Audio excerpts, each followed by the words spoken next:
What's going on, family? It's your boy G Consciousness. Y'all already see what time it is. Got Team Osiris in the building. Waiting on the brother Ngozi. I'm about to send him the link. What's going on, family? It's your boy G Consciousness. Y'all. So let's get this started. Just gonna send this brother the link. Let's see.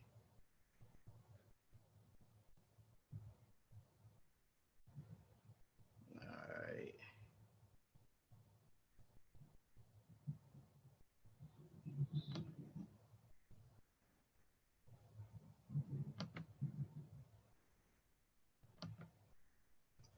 All right, so let me go and put the link on out there so we can get the brother in here and get a good show started. Peace to y'all tonight. I know tomorrow most people are gonna be at work. I actually took off, but we definitely gonna still get it in tonight. All right, so let me get this link out to these brothers.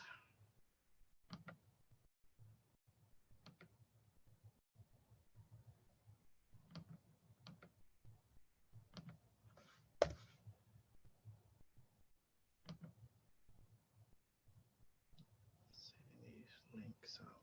Let's see.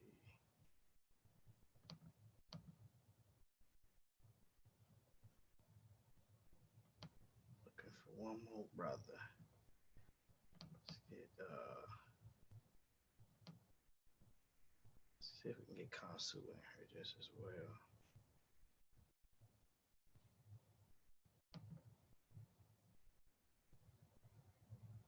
All right, so we got the link out, so and for these brothers to come in, man, just gonna talk about some things as far as haplogroups and human migrations a little bit.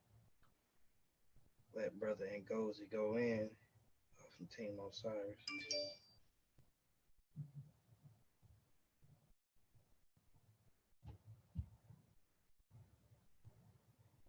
Let me send a link to a couple more people. Let me see.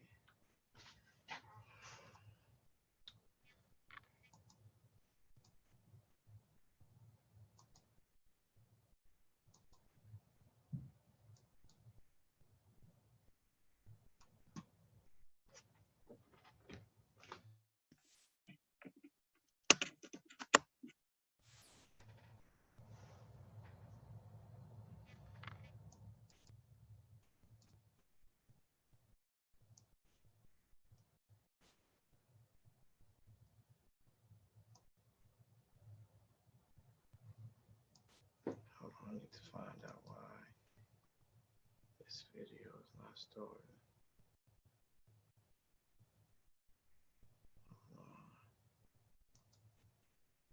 There we go. There we go. So got that together. So let's get these brothers in here and get that taken care of.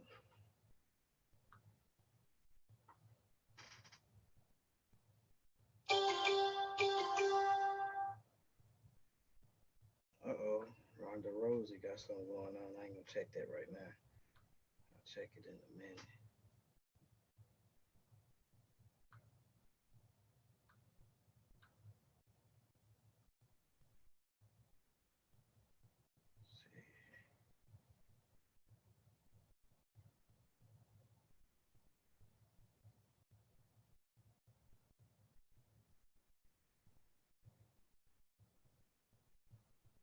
Copy that.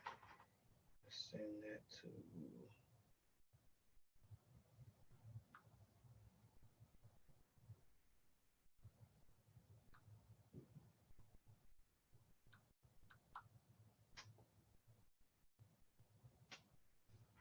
all right, so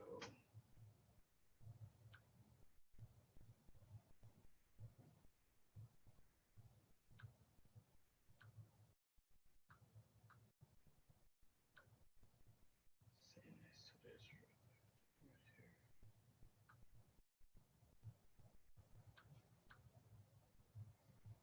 So if you're listening in, you definitely got to download the app if you want to get in. I have not figured out as far as the call, how to call in yet. So if you got a smartphone, it's easier to dial rather than trying to do something else. Well, it's easier to, I'm sorry, to get in by way with downloading the app because you can come right in. Rather, if you call, I have to unmute something, and I don't know how to do that yet. I don't know how to do that yet.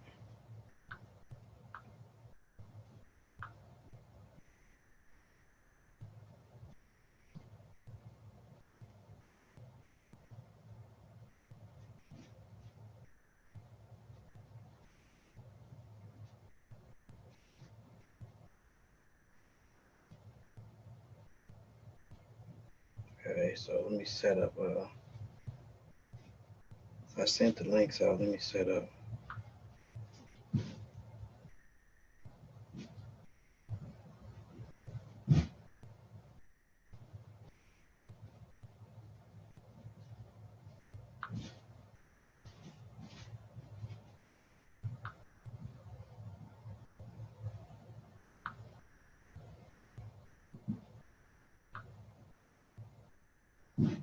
Let's see.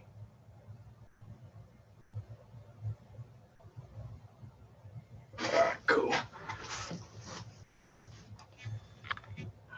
Them brothers should be coming in a minute. I see one in. Okay, there's a phone call. Total one call. Let me see. Let me try this right here. I should have known that the.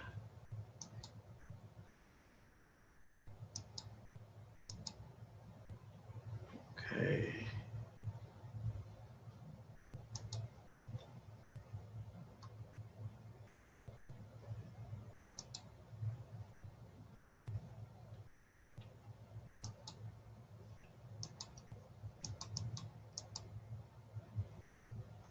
Okay, where's it? View the participant count. You play.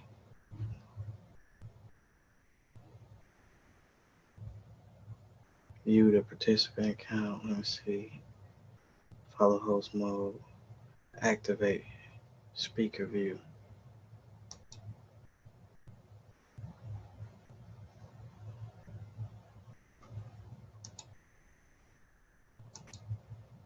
Alright, so I see Brother Ngozi is in here. I just need to find out how to. Hey, Ngozi, is there anything that is telling you to do if you're listening in? I need to find out because I think you have to do something. Or if you can download the app on your phone, it'll be better. That way it can put you right in. Because I don't know how to, and I tried looking it up, how to get you in there without, let's look at this. I see you. I don't know how to unmute you. Mute. Same as system speakers. Leave computer audio.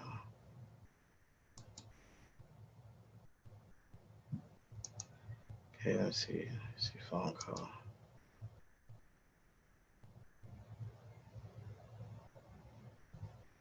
Mic check, mic check. Let me see. So let me try this real quick. Hold on real quick.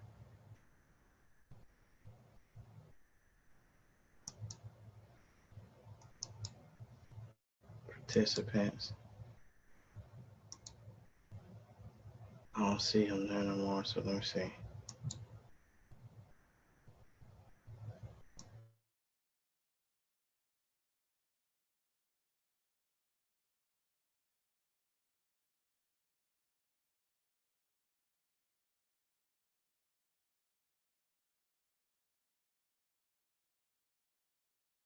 All right, so let's see.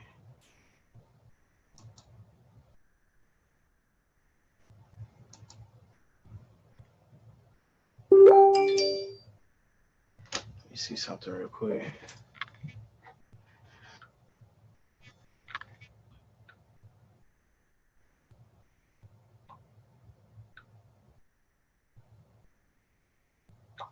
All right, so I need to find out a way how to get this brother. And let me check my Facebook and see if he's in here, because I know I just seen the brother come in. All right, so I need to find out the way.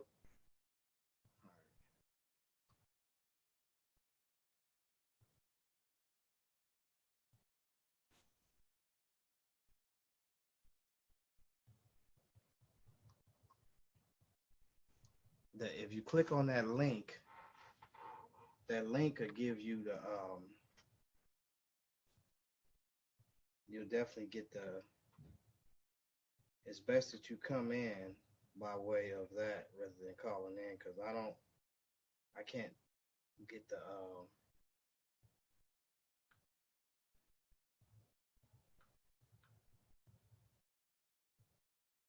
I don't know how to use this phone demonstration. Let's see.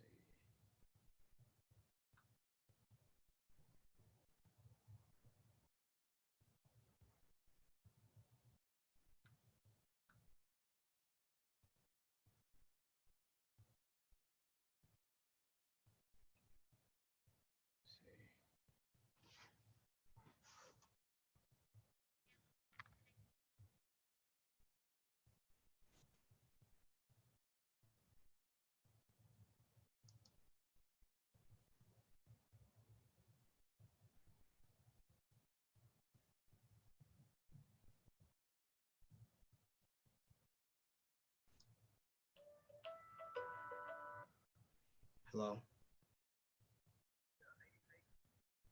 Hello? Yeah, I hear you now. Yeah, I hear you.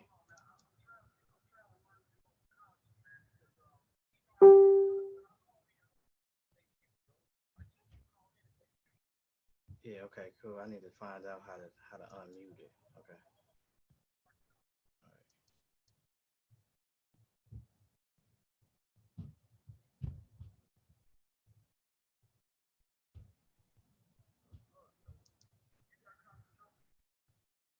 Okay, hold on for me. I just did something, so let's see. Allow participants to unmute. All right, so call in again because I just did something, and it should allow you to be unmuted once you call in. All right, cool. All right.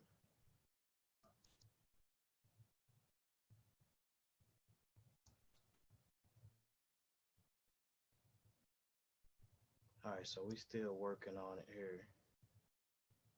Let me look at these contacts.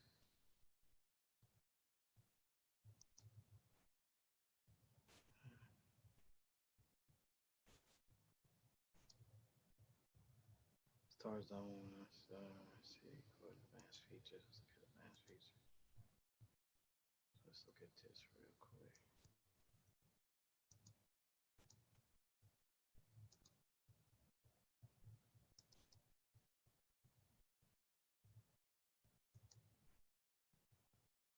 All right, so let's look.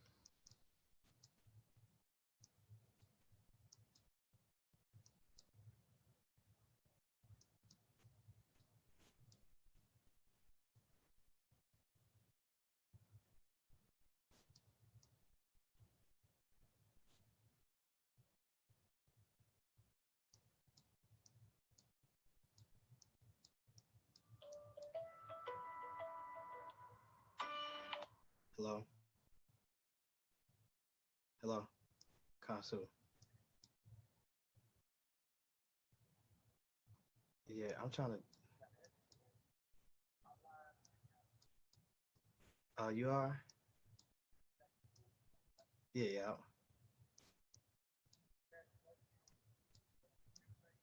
Uh-huh. Yeah. He calling in. Because I think he rather call in and use the app. Because use the app, he can get right in instead of calling in.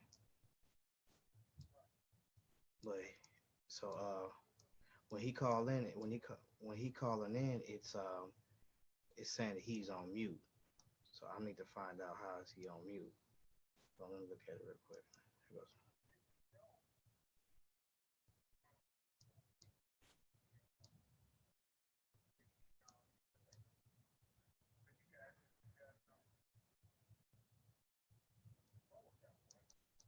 Yeah.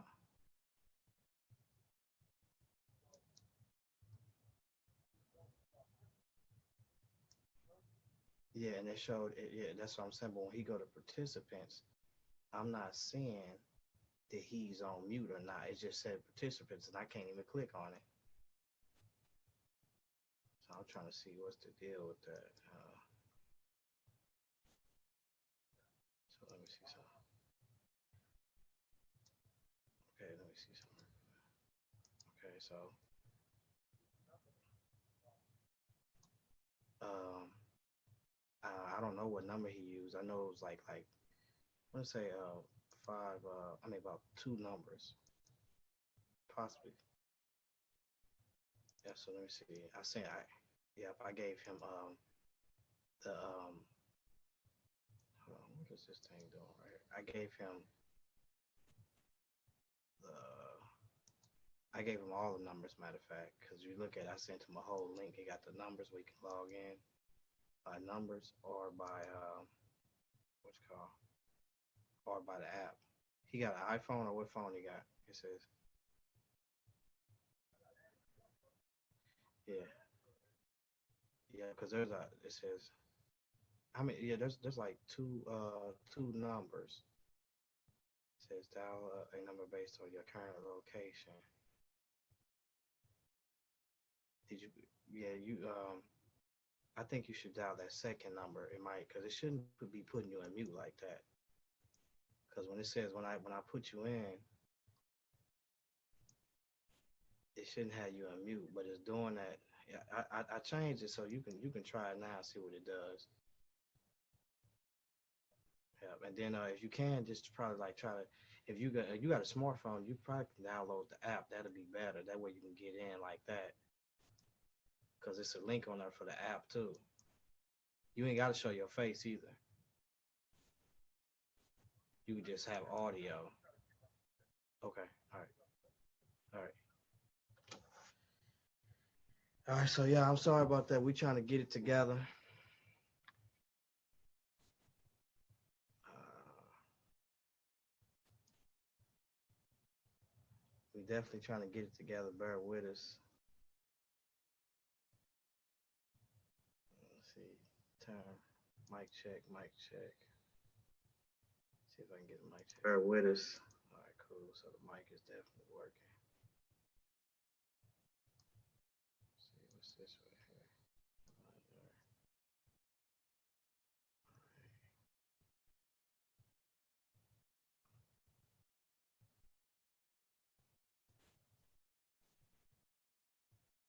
Okay, so we got that working. All right,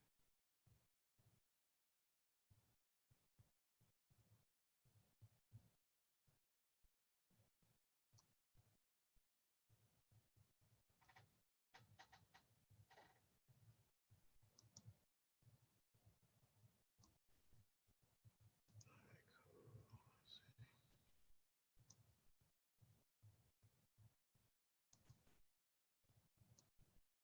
So we wait for him to call back in. I didn't know. I didn't even know that Team Osiris themselves had another show tonight too. So call him.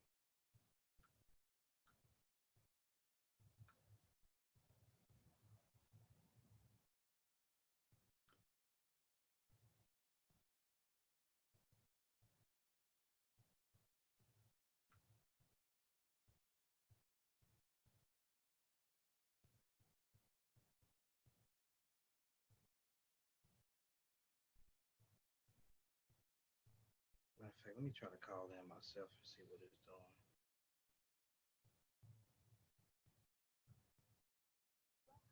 Zoom. Enter your meeting ID followed by the pound or hash sign. 441-226-587.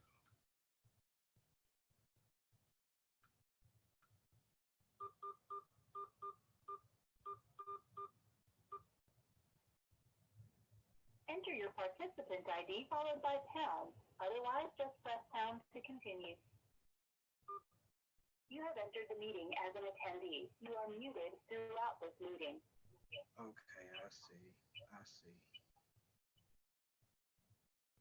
I see what it is now. Okay.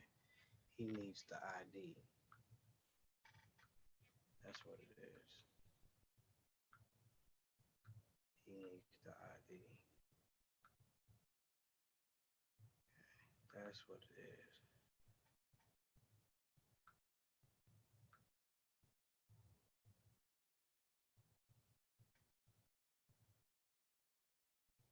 I need 441.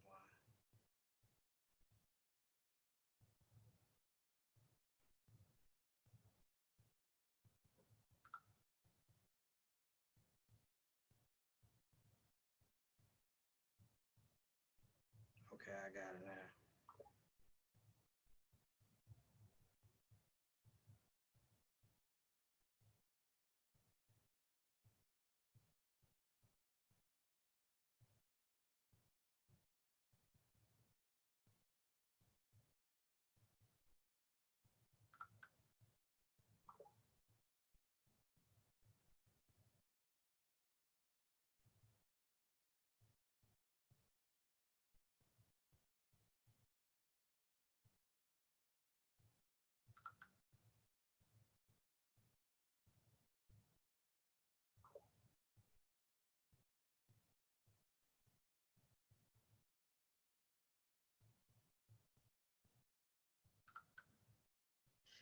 All right, so we got that. So he should be calling in pretty soon.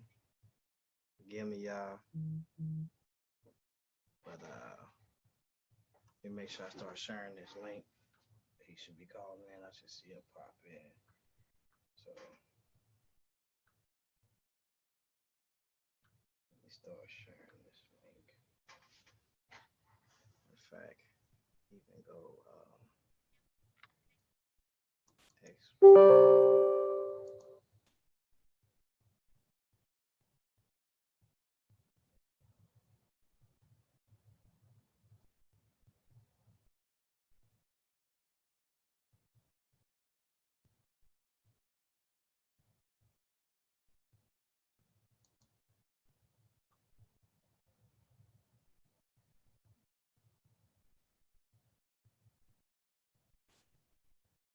waiting for him to call in one more again. One more again, y'all. Hold on. I'll put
waiting real quick. So let's hit the OK button. Shit.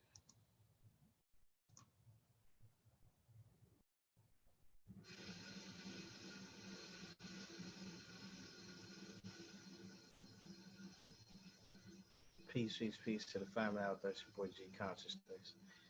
And as y'all can see, I'm just YouTubing on YouTube and Facebook and at the same time. So bear with me. We're gonna screen share here. In fact, we already screen share. So let's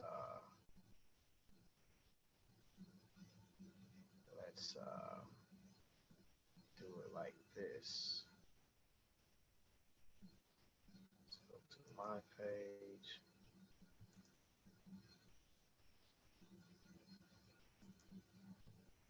Alright. So we're good at that with consciousness. As y'all can see, I'm just YouTubing on YouTube and Facebook and at the same time. So bear with me with the screen share here. In fact, we already screen share. So let's all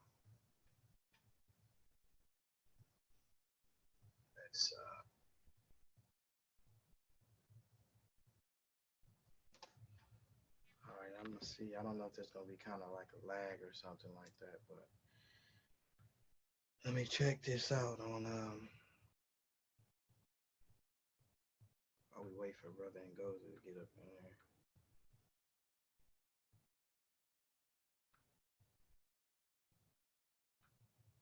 Tuning on YouTube and Facebook. Why is this running slow like this? It's like a lag or something like that.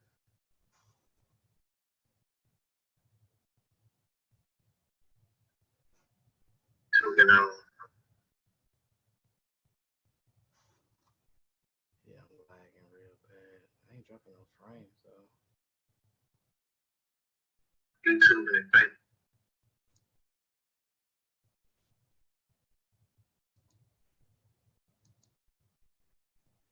Tuning on. Let's see. Yeah, that's kind of weird. So we're gonna pause that for a minute right there. Let's pause that. All right, so let me call him one more time and make sure that he got it.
All right, there we go. Okay, I see him there. All right. What's going on, bro? You should be able to hear me now.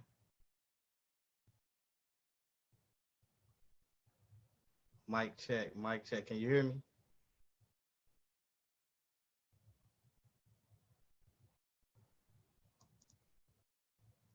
He was just in there too. Man, let's see. I'm gonna end this on YouTube because I'm dropping frames. I'm sorry about that. Yeah, I gotta end this. Actually, it's dropping frames on YouTube, so we're gonna stick with this right here. He was just in though. Let's see.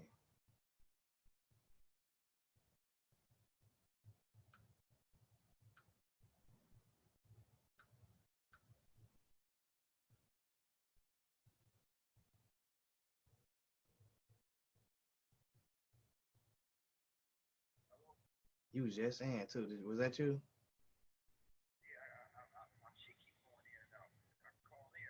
Yeah, you can call in, y'all.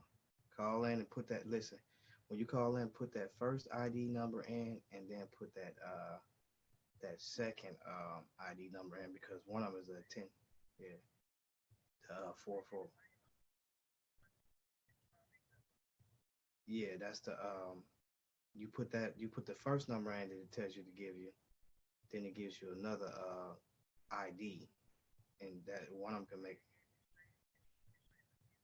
Okay, all right.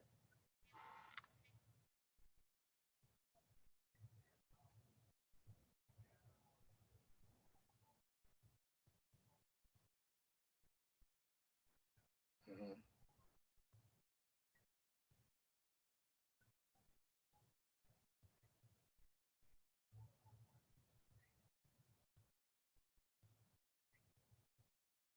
587. Yeah, put that in twice then. Yeah, because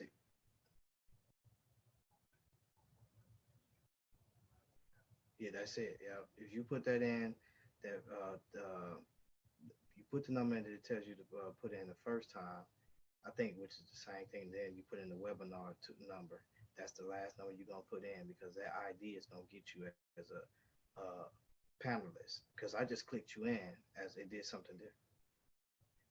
Right, right. Because I just clicked you in and as a panelist, and you just got to speak because it did something different this time. All right, all right, all right, all right.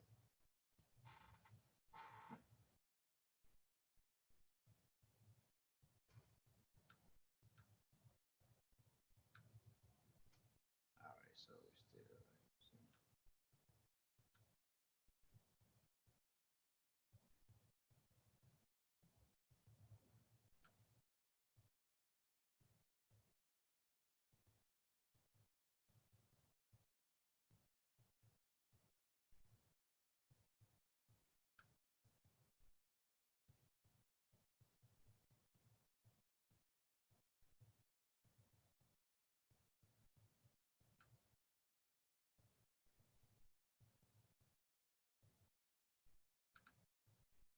Let me try again.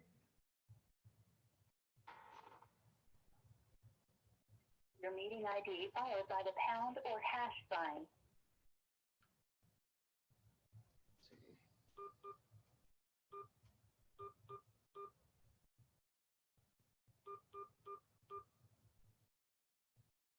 Enter your participant ID followed by pound. Otherwise, just press pound to continue.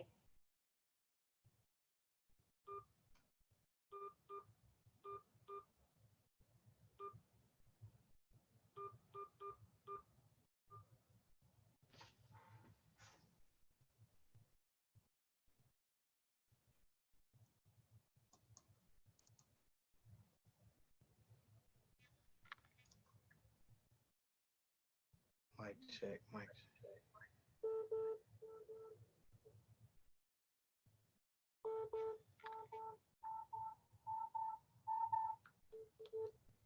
Hello.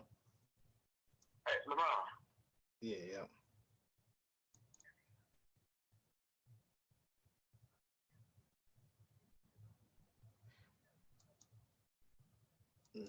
You gotta enter in. If you hit that pound again, it's gonna mute you as a attendee. It won't let you talk. So you gotta hit the participant ID. Let me see what the participant ID because that's what it's saying. There's a participant ID, and I'm thinking that it's. Let me see. Let me see. Participant ID. Where's that at? I see it.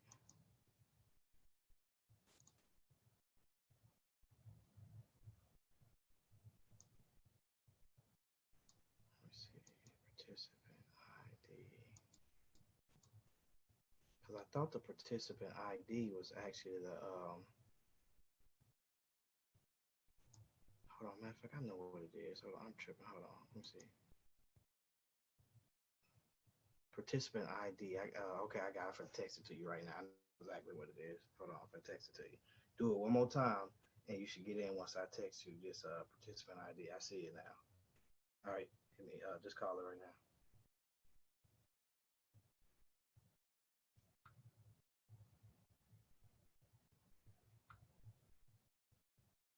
So that's it right there. So I know how to do that now. So all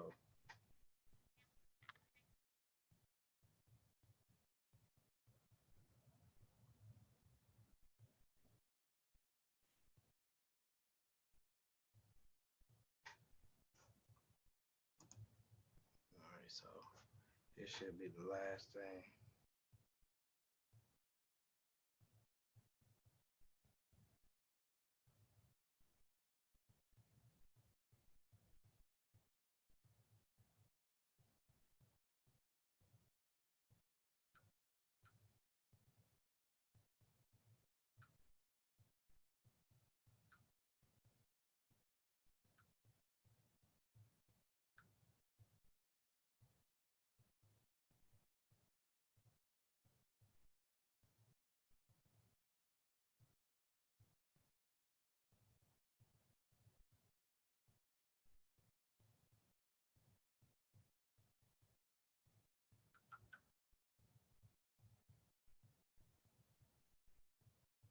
All right, so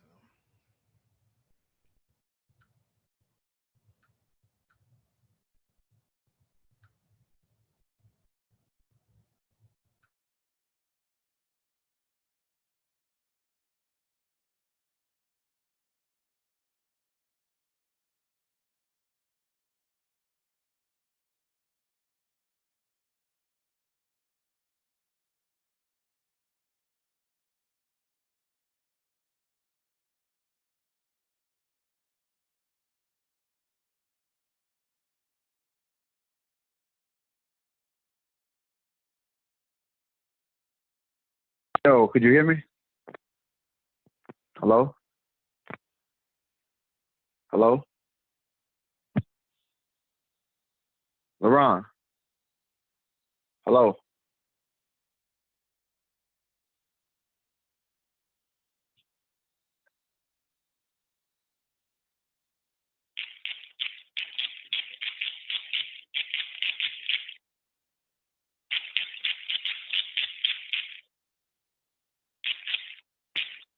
Hello?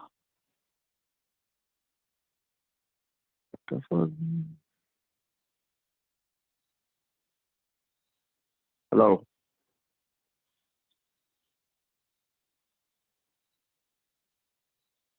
Hello?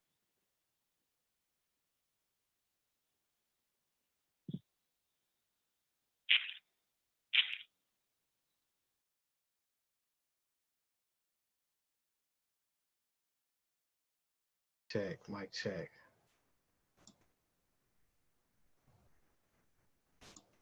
What is the deal with this thing, man? Man, the sound is up.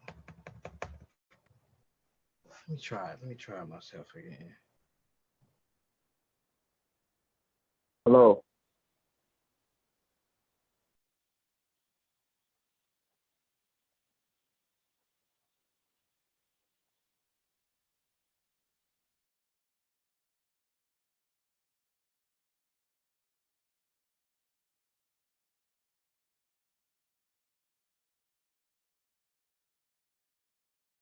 Mic check, mic check, mic check. Enter your meeting ID followed by the pound or hash sign.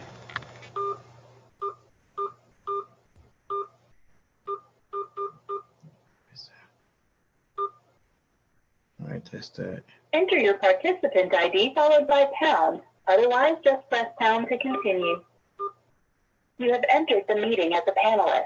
Attendees can now hear you speak.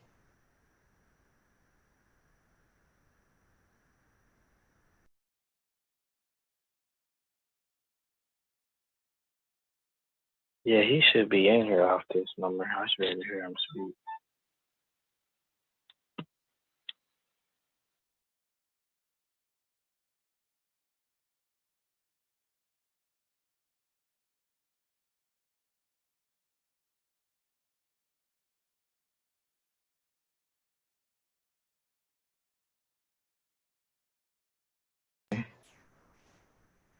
Because it says you should be able to.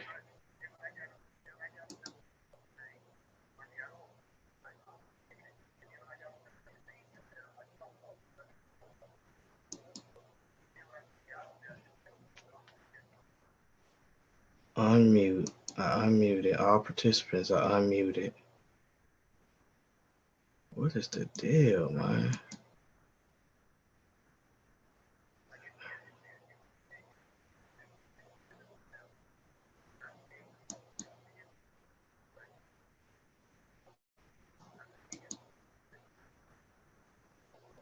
Oh,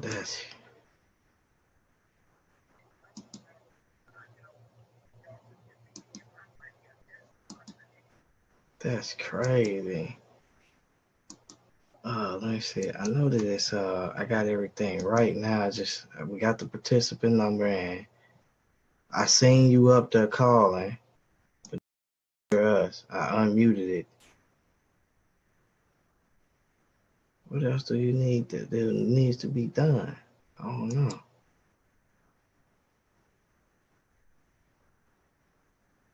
Consu doing a show right now, huh?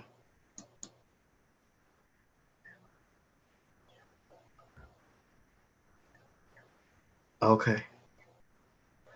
Ask Consu, can he come in? I'm trying to send Consu the link. Let me send Consu the link. Matter of fact, to see if it'll work on his side, because that's why I sent everybody the link, but him. Hold on, let me send him the link. All right, Consu, I'm about to send you the link, man. I thought I sent Kufu the link. I sent everybody the link, but I didn't.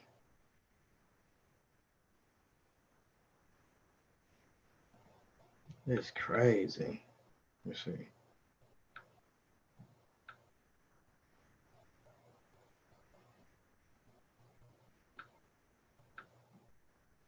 Because I think I sent you the link last time, Consu. No, I didn't. Here it is, right here.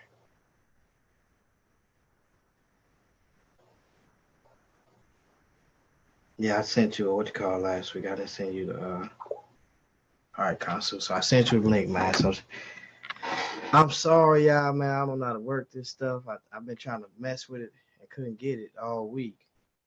And that's why I wanted to do it by just downloading the app because it makes it more easier than dealing with the call itself. But everybody can't use the app because the internet service be kind of bad. So we're gonna work it out though. We're gonna work it out.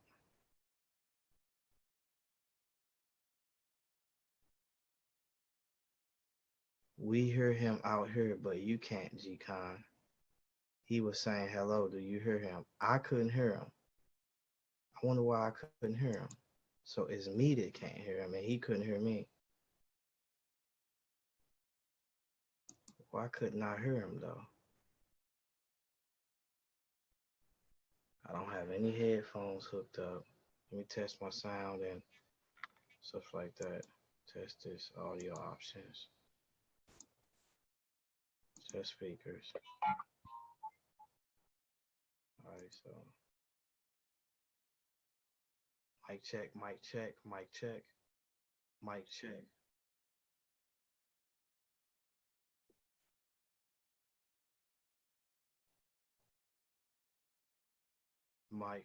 Mic check, mic check, mic check.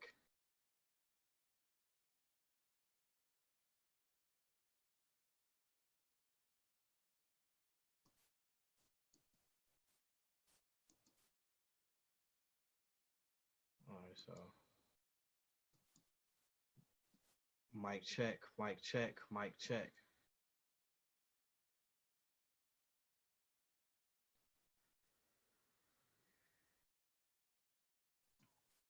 All right, so everything cool with that. So let me see if I can get in here and see if what's called coming in here. So we're gonna get Kansu in here. Kansu, you can join on your computer or by the phone.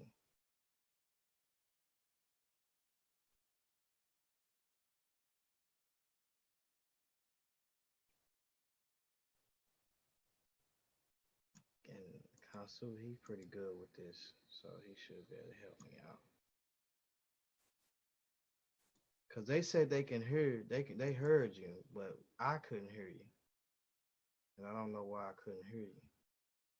Let's see. Leave computer audio.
Oh,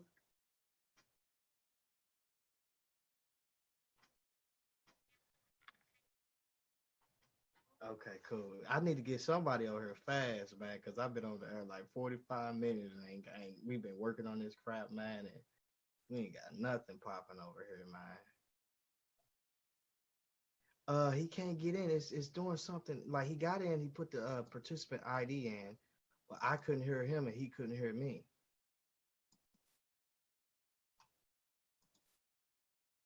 So that's kind of weird. Why I couldn't hear him.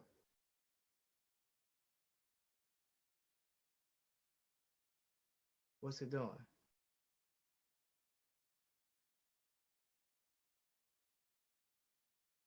You gotta download the app. You got the app on your phone. You trying to get in on your phone. Okay, so hold on. I sent you the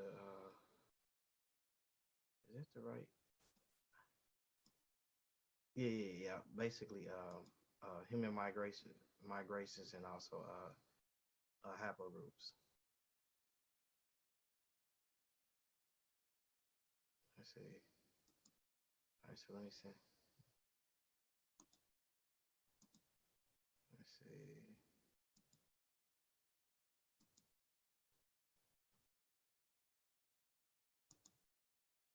All right, so let's see this right here. See if this will work.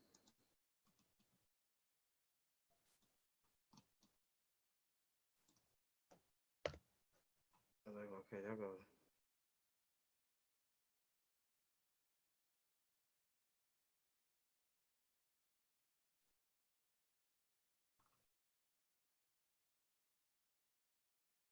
Yeah, that's what it is. It ain't on your phone.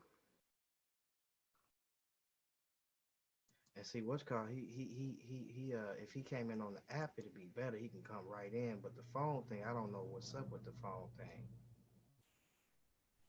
So I can't.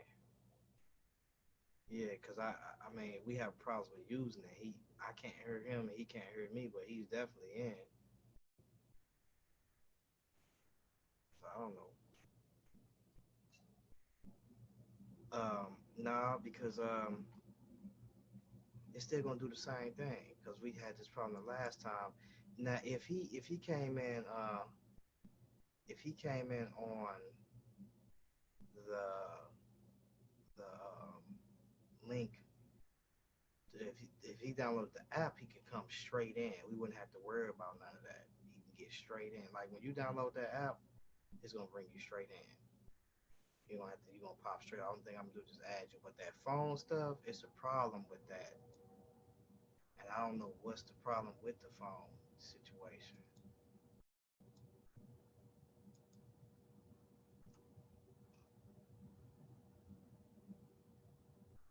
Uh, and because you can't really do it on your computer because you're on the computer, huh?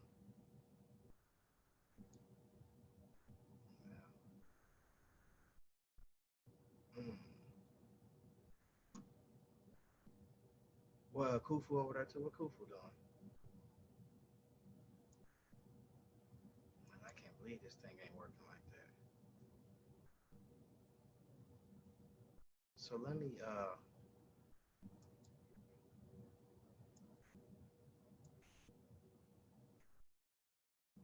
but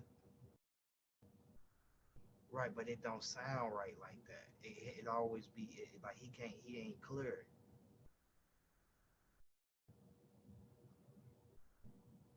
Cause he called in the last time and it wasn't clear. Hello? Hello?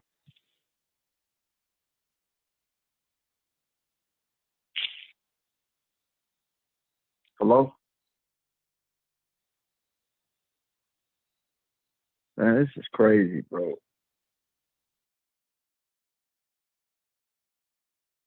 You hear me? Can you hear me?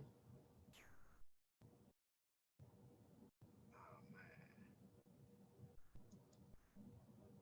hell, he was just calling in too.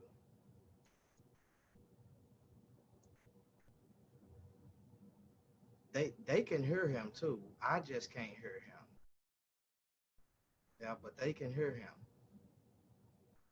Hey, tell him to call in and just get to going in for real because they can hear him. I can't hear him for some reason. I don't know why I can't hear him. So hold on. Let me see something real quick. Yeah, they can hear him.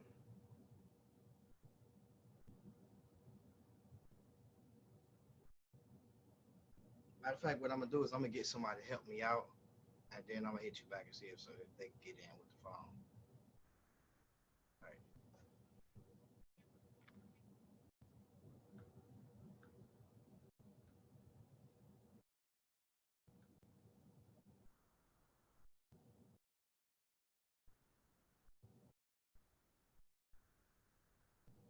Oh man, this is ridiculous, man. See, that's why I be saying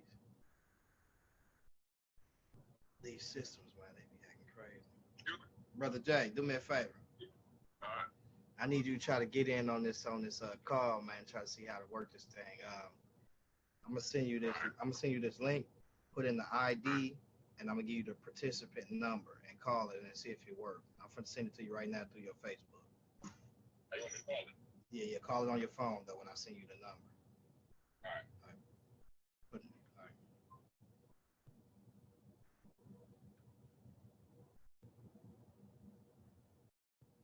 So we're gonna send it to Brother Jay and let him see if he can do it.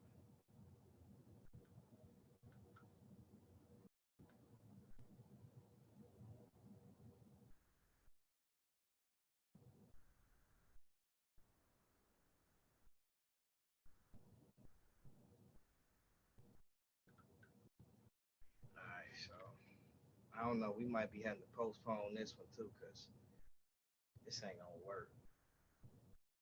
Might have to postpone this one.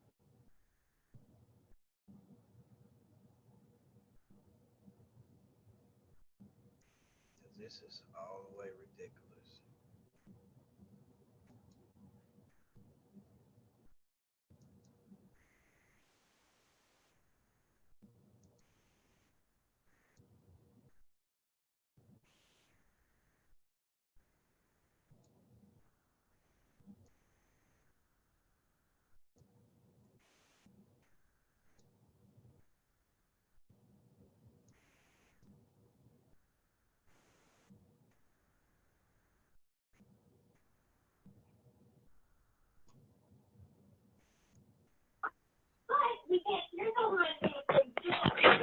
You hear me now, bro?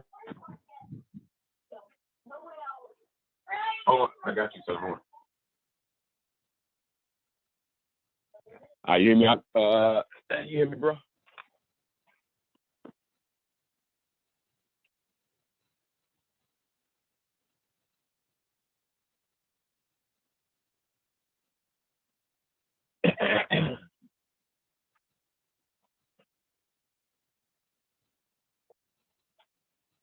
Let me see if you can hear me.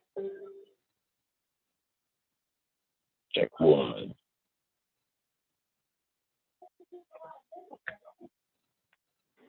Check one. Hello?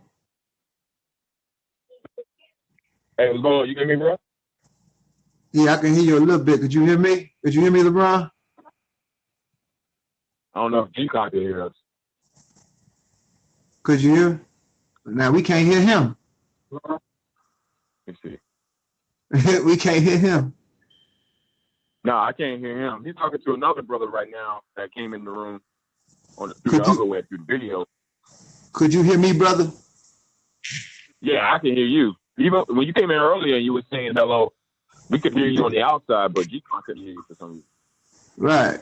I couldn't hear y'all at all. Now I can't hear LeBron. Could you hear me clear or was it foggy? Yeah, no, you was clear. Okay. Like people hear, like I hear us talking right now through his Right. app, but he can't hear us. But the people hearing us talking. Yeah, and then when I call in, I couldn't hear y'all. You know what I'm saying? But I think y'all can hear me. I don't understand. It's weird, bro. I don't like the Zoom. Yeah, this is weird. I never used to call inside. I always did the video one. Wow. I'm gonna hang up, put it on the video side, and tell them. Okay. All right, cool. Peace.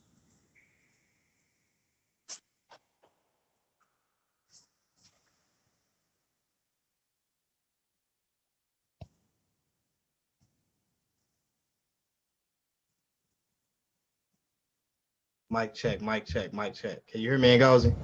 Yeah, I can hear you. Could you hear me? Oh yeah, I hear you now. We good now. I hear you. All right. All right. All right, What's cool. going on, man?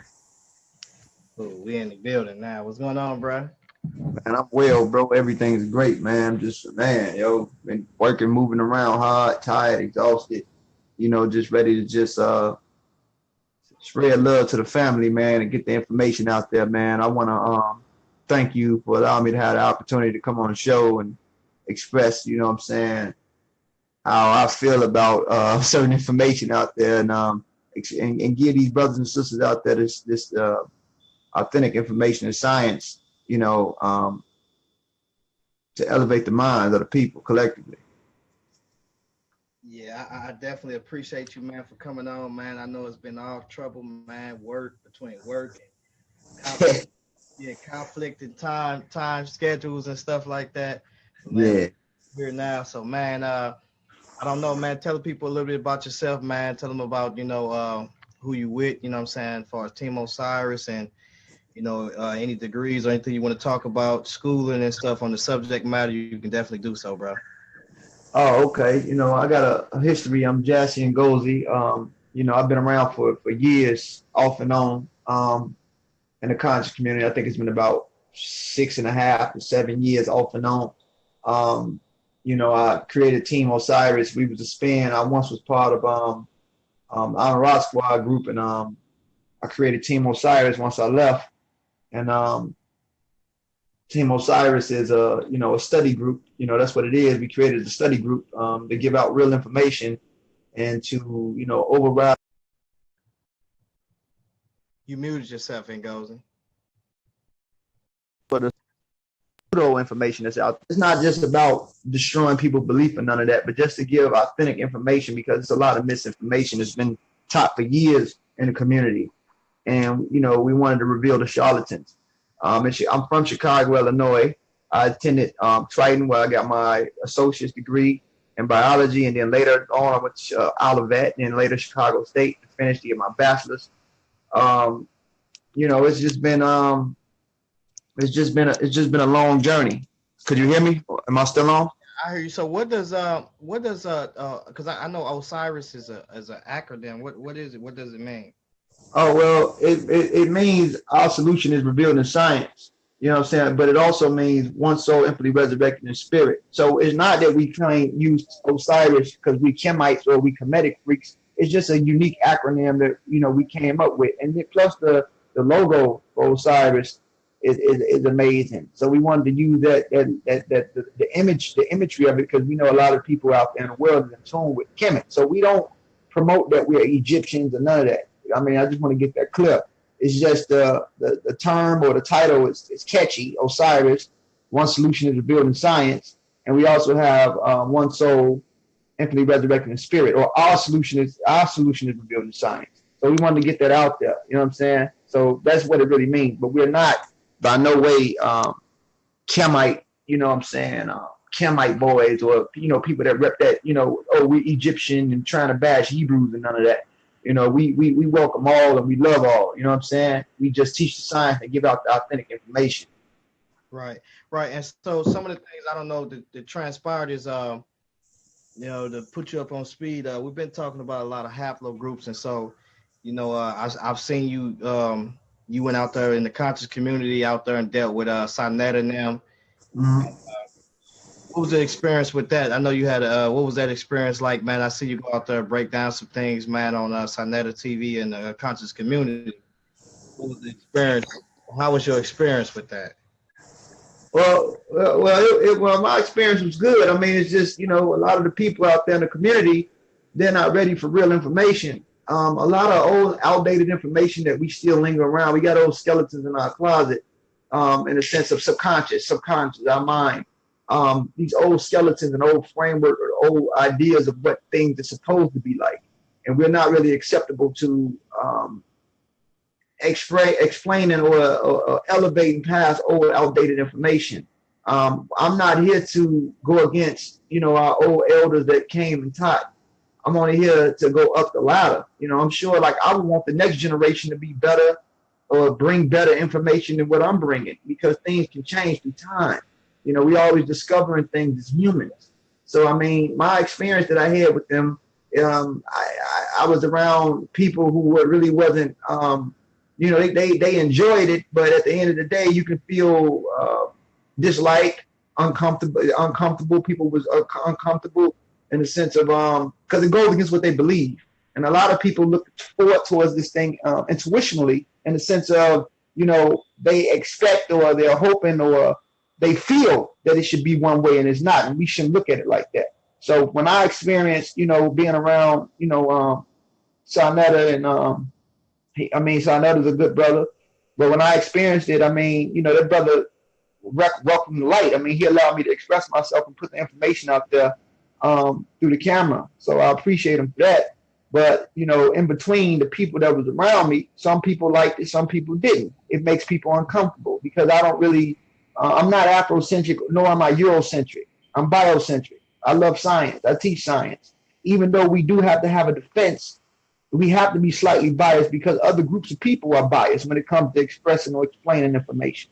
So with that being said, I try to keep it on the surface to let people know the importance of us and our line within history, to let people understand that, you just wasn't a slave. It's a lot of history when it comes to the black man and black woman. And I keep it at that, but I don't overly do it and say everything was black. I don't blackanize everything because there's much more to our species than black and white. You know, you have these in-between groups as well, especially when it comes to our Western Mediterranean groups, Eastern Mediterranean groups, or swarthy skinned people of the Middle East. So I don't really get in tune with, you know, blackanizing everything. And even when it comes to Egypt, I don't believe in a pure black Egypt. Egypt was never a pure black place. The area and zone of Northeast Africa won't allow Egypt to produce blue black people, and that's misinformation right there for people to think like that. If you study, you know, the skin map or study how ultraviolet rays work, or understand how melanin work or melanin content work, or your melanin work, or if you understand the back migrations and certain things that have been discovered to show who these people are and what they were not. I will admit publicly that the Egyptians were Northeast Africans. Yes, they were. But when you're dealing with North Africa, you're not dealing with one group or one ethnic group of people. You're dealing with Egypt is a transcontinental country. With it being a transcontinental country, it's in between Northeast Africa and the so-called Middle East. It's a gap going backwards and forward, or a gene flow that has been going back and forth for the last 24,000 years. And prior before that, since the Assyrian culture going back from 130,000 to 30,000 years, human beings have been going backwards and forward from the so-called Middle East into Africa. And then as they go backwards and forward, they start to, you know, develop certain differences within their gene expressions or the way their genes express themselves. So with me delivering that and being around the people talking, when I talk on Shot At the TV, publicly, a lot of people are uncomfortable with it. They don't like the idea of someone coming to, I guess they feel threatened that it's disrespectful to what the elders have taught before. And I'm not trying to do that. I'm only trying to, you know, just add on to what they did. Right. So let me ask you this, because I know we've been dealing with as far as E1B1A. And like I said, this is, like you said, this is not nothing to be bashing those who proclaim to be Hebrew Israelites, but you know, when it comes to the E1B1A haplogroup, or I think what is it, subclad or 38, when it comes to that, what is the deal with that? Because most people are saying that haplogroup is the group for the Hebrew Israelites. What do you think about that? I think that it's incorrect and it's not valid. EB38 developed in East Africa around, you know, 45,000 years ago. They once said 30,000, but now they're going back saying 45,000 or 40,000.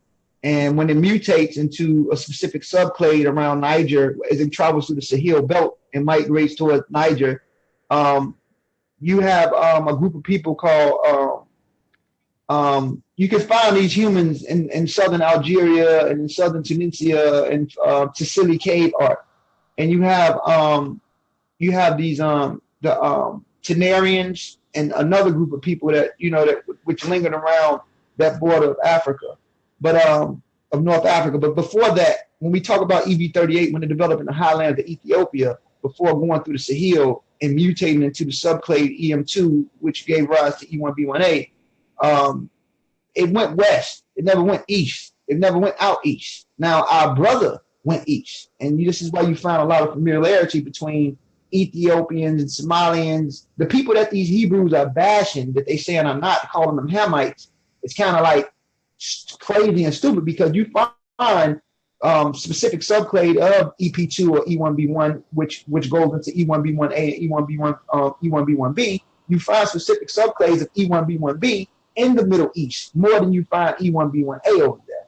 And if you do find E1B1As over there, and a lot of us don't want to admit to it, it's because of the Arab slave trade, because they transported a lot of groups of people with E1B1A who was primarily Bantu speakers into those areas in recent times. And you can tell based off, if you study the molecular clock, you can look at the time frame, and you can look at the numbering of E1B1B that's over there compared to the short range of E1B1A over there.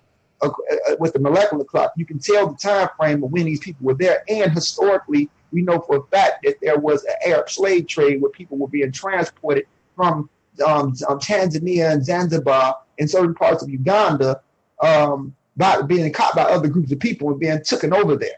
And Al-Jahiz, the greatest scientist in the world of Saudi Arabia, was a result of that. So E1B1A, that feature or that haplogroup wasn't over there. And the marker that we do find over there within the E family, and it still stands at 20-something% in the Middle East or Near East, it's E1B1B. You can look into it. Albert Einstein has E1B1B. Even Hitler had E1B1B.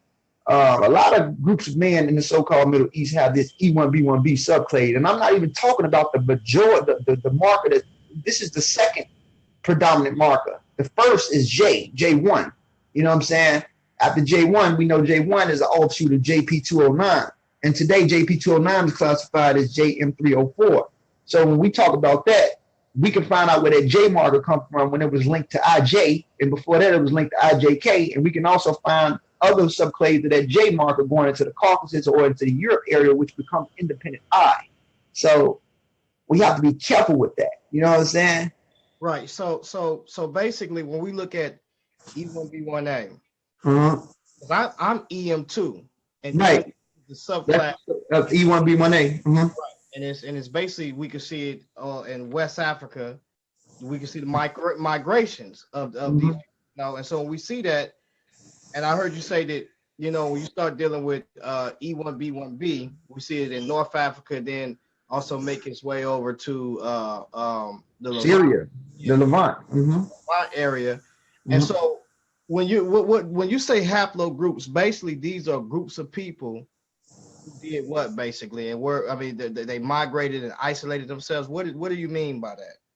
Well, haplogroups are sex chromosomes. You know, all diploids or complex organisms have sex chromosomes. You know, this is your paternal or maternal marker. This is your main line. It doesn't tell your overall race, because you could be a white man with E1B1A. If that marker has been through multiple generations of European women, autosomally speaking, you know, ethnically, the group of people can come out white, but their great-great-grandfather that makes somebody a male somewhere down the line, that main line, ancestral lineage paternally, goes back to a specific, you know, African man if you're a European. So what's going on is that this E1B1A or EB38 migrates out of East Africa.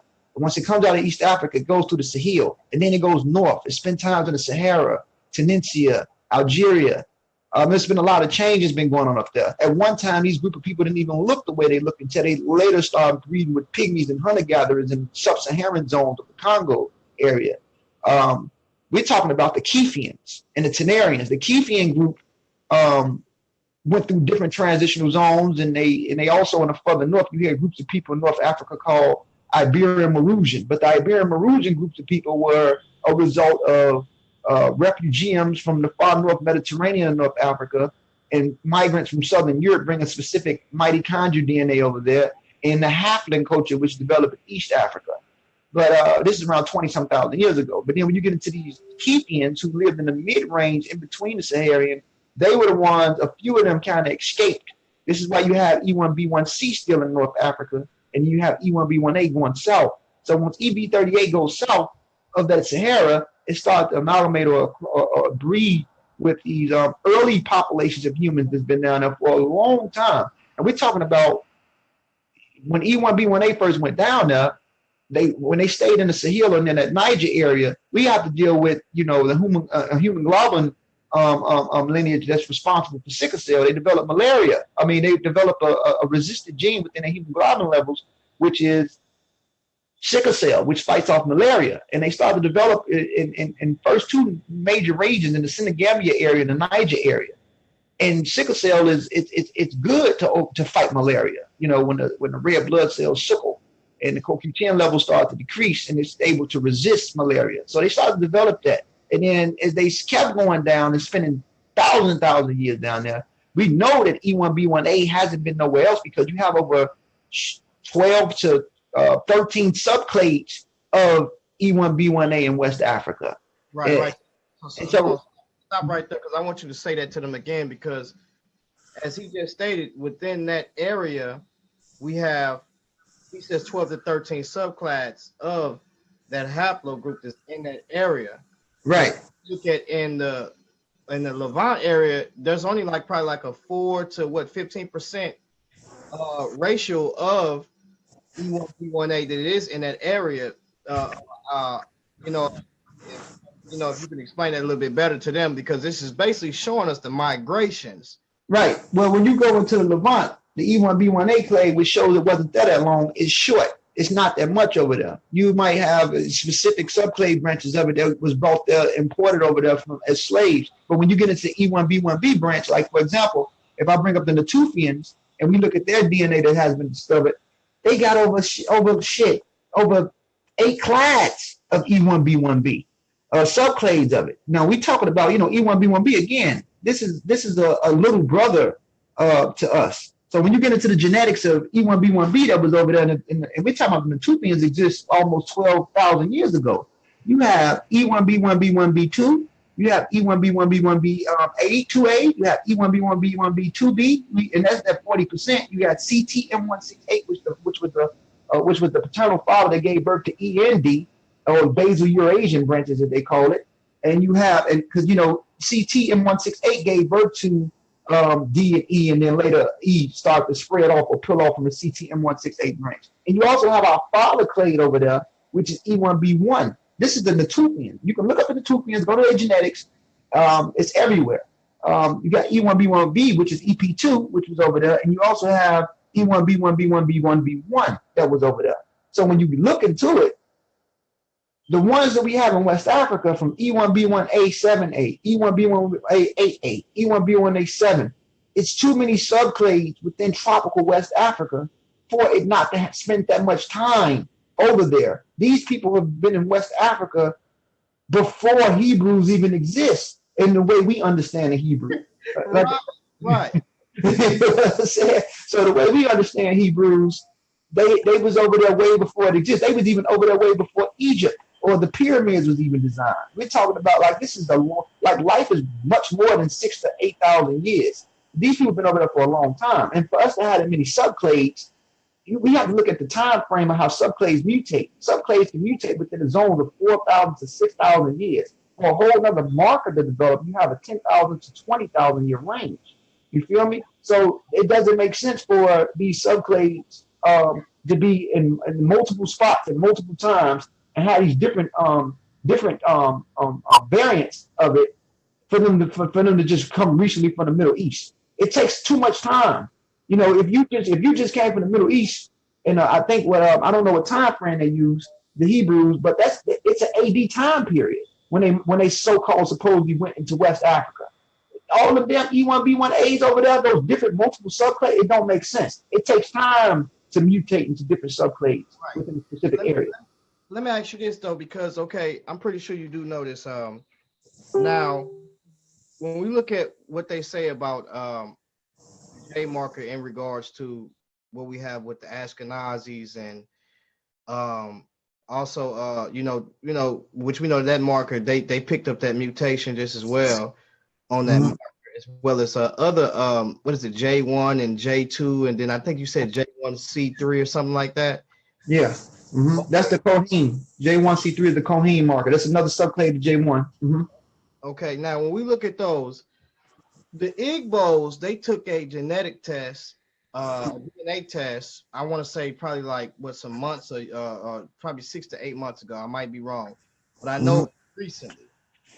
And what happens when they take this test and there's other Jews that's around the world, not just the Ashkenazis or the Sephardic Jews, but there's other Jews that are around the world that has the same markers as the Ashkenazis. But then we look at the Igbos, they don't have these markers. What would you say to that? Was there some type of migration? Because no, there was no migration. The Igbo people are traditionally and indigenous to that part of Africa. What happened was they just converted to Judaism. They converted. Their markers fraternally does not match Middle Eastern paternal markers, and it's just not haplogroups that determine this. We're even talking about the human leukoantigens, the lactase consistent gene dealing with milk. Like most people that have E1B1A can't even deal with milk. The Hebrews were goat herders. They drunk milk. So a lot of the original Hebrews had the lactase consistent gene. A lot of West Africans or people that descend from West Africa, you can't even drink milk. You know what I'm saying? Without feeling bloated or without having the runs. Another thing is they test something called PCR SSOP, which is the sequence specific oligonic nucleotide probe, which also deals with the time of which shows the different variations within the HLAs, and it measures the levels of immunities or the loci. When you hear about loci, it's the locus within the genetics, the location. So they're looking at specific locations, just not haplogroups. These people that has been in that part of West Africa, tropically adapted, have no levels of immune responses that's similar to the Middle East. Not at all. Not at all. So what's going on is that these Igbo people were converts, and they've been over there, and they're actually more genetically similar to the Yoruba, their nearby brothers that they hate. That's how silly this stuff is. They're more connected to the Yorubas biologically than they are anybody. The Yoruba, the Akan, and the Igbo are genetically the same. So that's pretty much it. Right. So, okay, the J markers, man, they come up out of West Asia.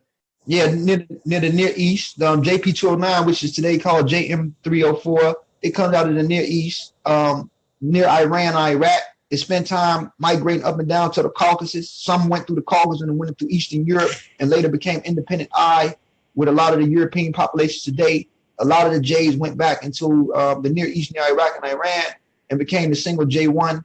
And, that J1 even have subclades, J1C3 in the different markers. But I'm sorry, but go ahead, brother. You were saying action about it?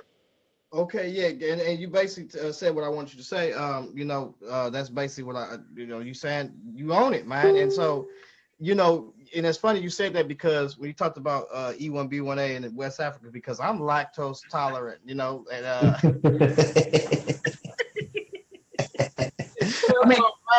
and this is my first time hearing you say that. But that's funny you said that because you're right. Because I can't listen. If I'm gonna drink some milk and I like milk, it better be when I'm at the house. I know I'm gonna be in somewhere because my stomach. I love cereal. My stomach will get to tripping. Sometimes I even get sick. But I love ice cream and milk and stuff like that. So he's definitely correct on that one. Yeah, I mean, one of the most important creatures. That the Hebrews depend on, and early veterans was they cattle and they sheep and they goats. They drink a lot of goat milk. So the early groups had the lactase consistent gene compared to the lactose consistent gene compared to the groups now due to mixing with different groups of people. It kind of like woo out. But back then that was an important source of energy for them. Where they got their fuel from. So these tropical West Africans, they can't drink milk like that. They can't. They're gonna catch the runs. So that shows you that there is no connection. The Middle East is very important. We're talking about an area where agriculture was mastered. We know agriculture started in Northeast Africa, near Northern Sudan, and we talk about the Natufians. Their paternal lineage, remember, E1B1B comes out of the Horn of Africa. They go out of the Horn of Africa through Egypt.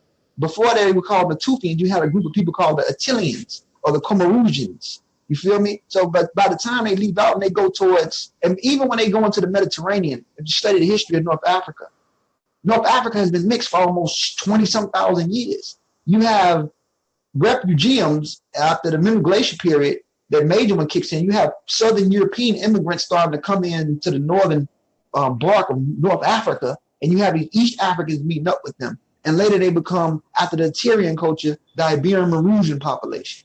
And then after that, you have another group of Horners coming in called the Capsian culture. The Capsian culture, this is way before, this is when you start to find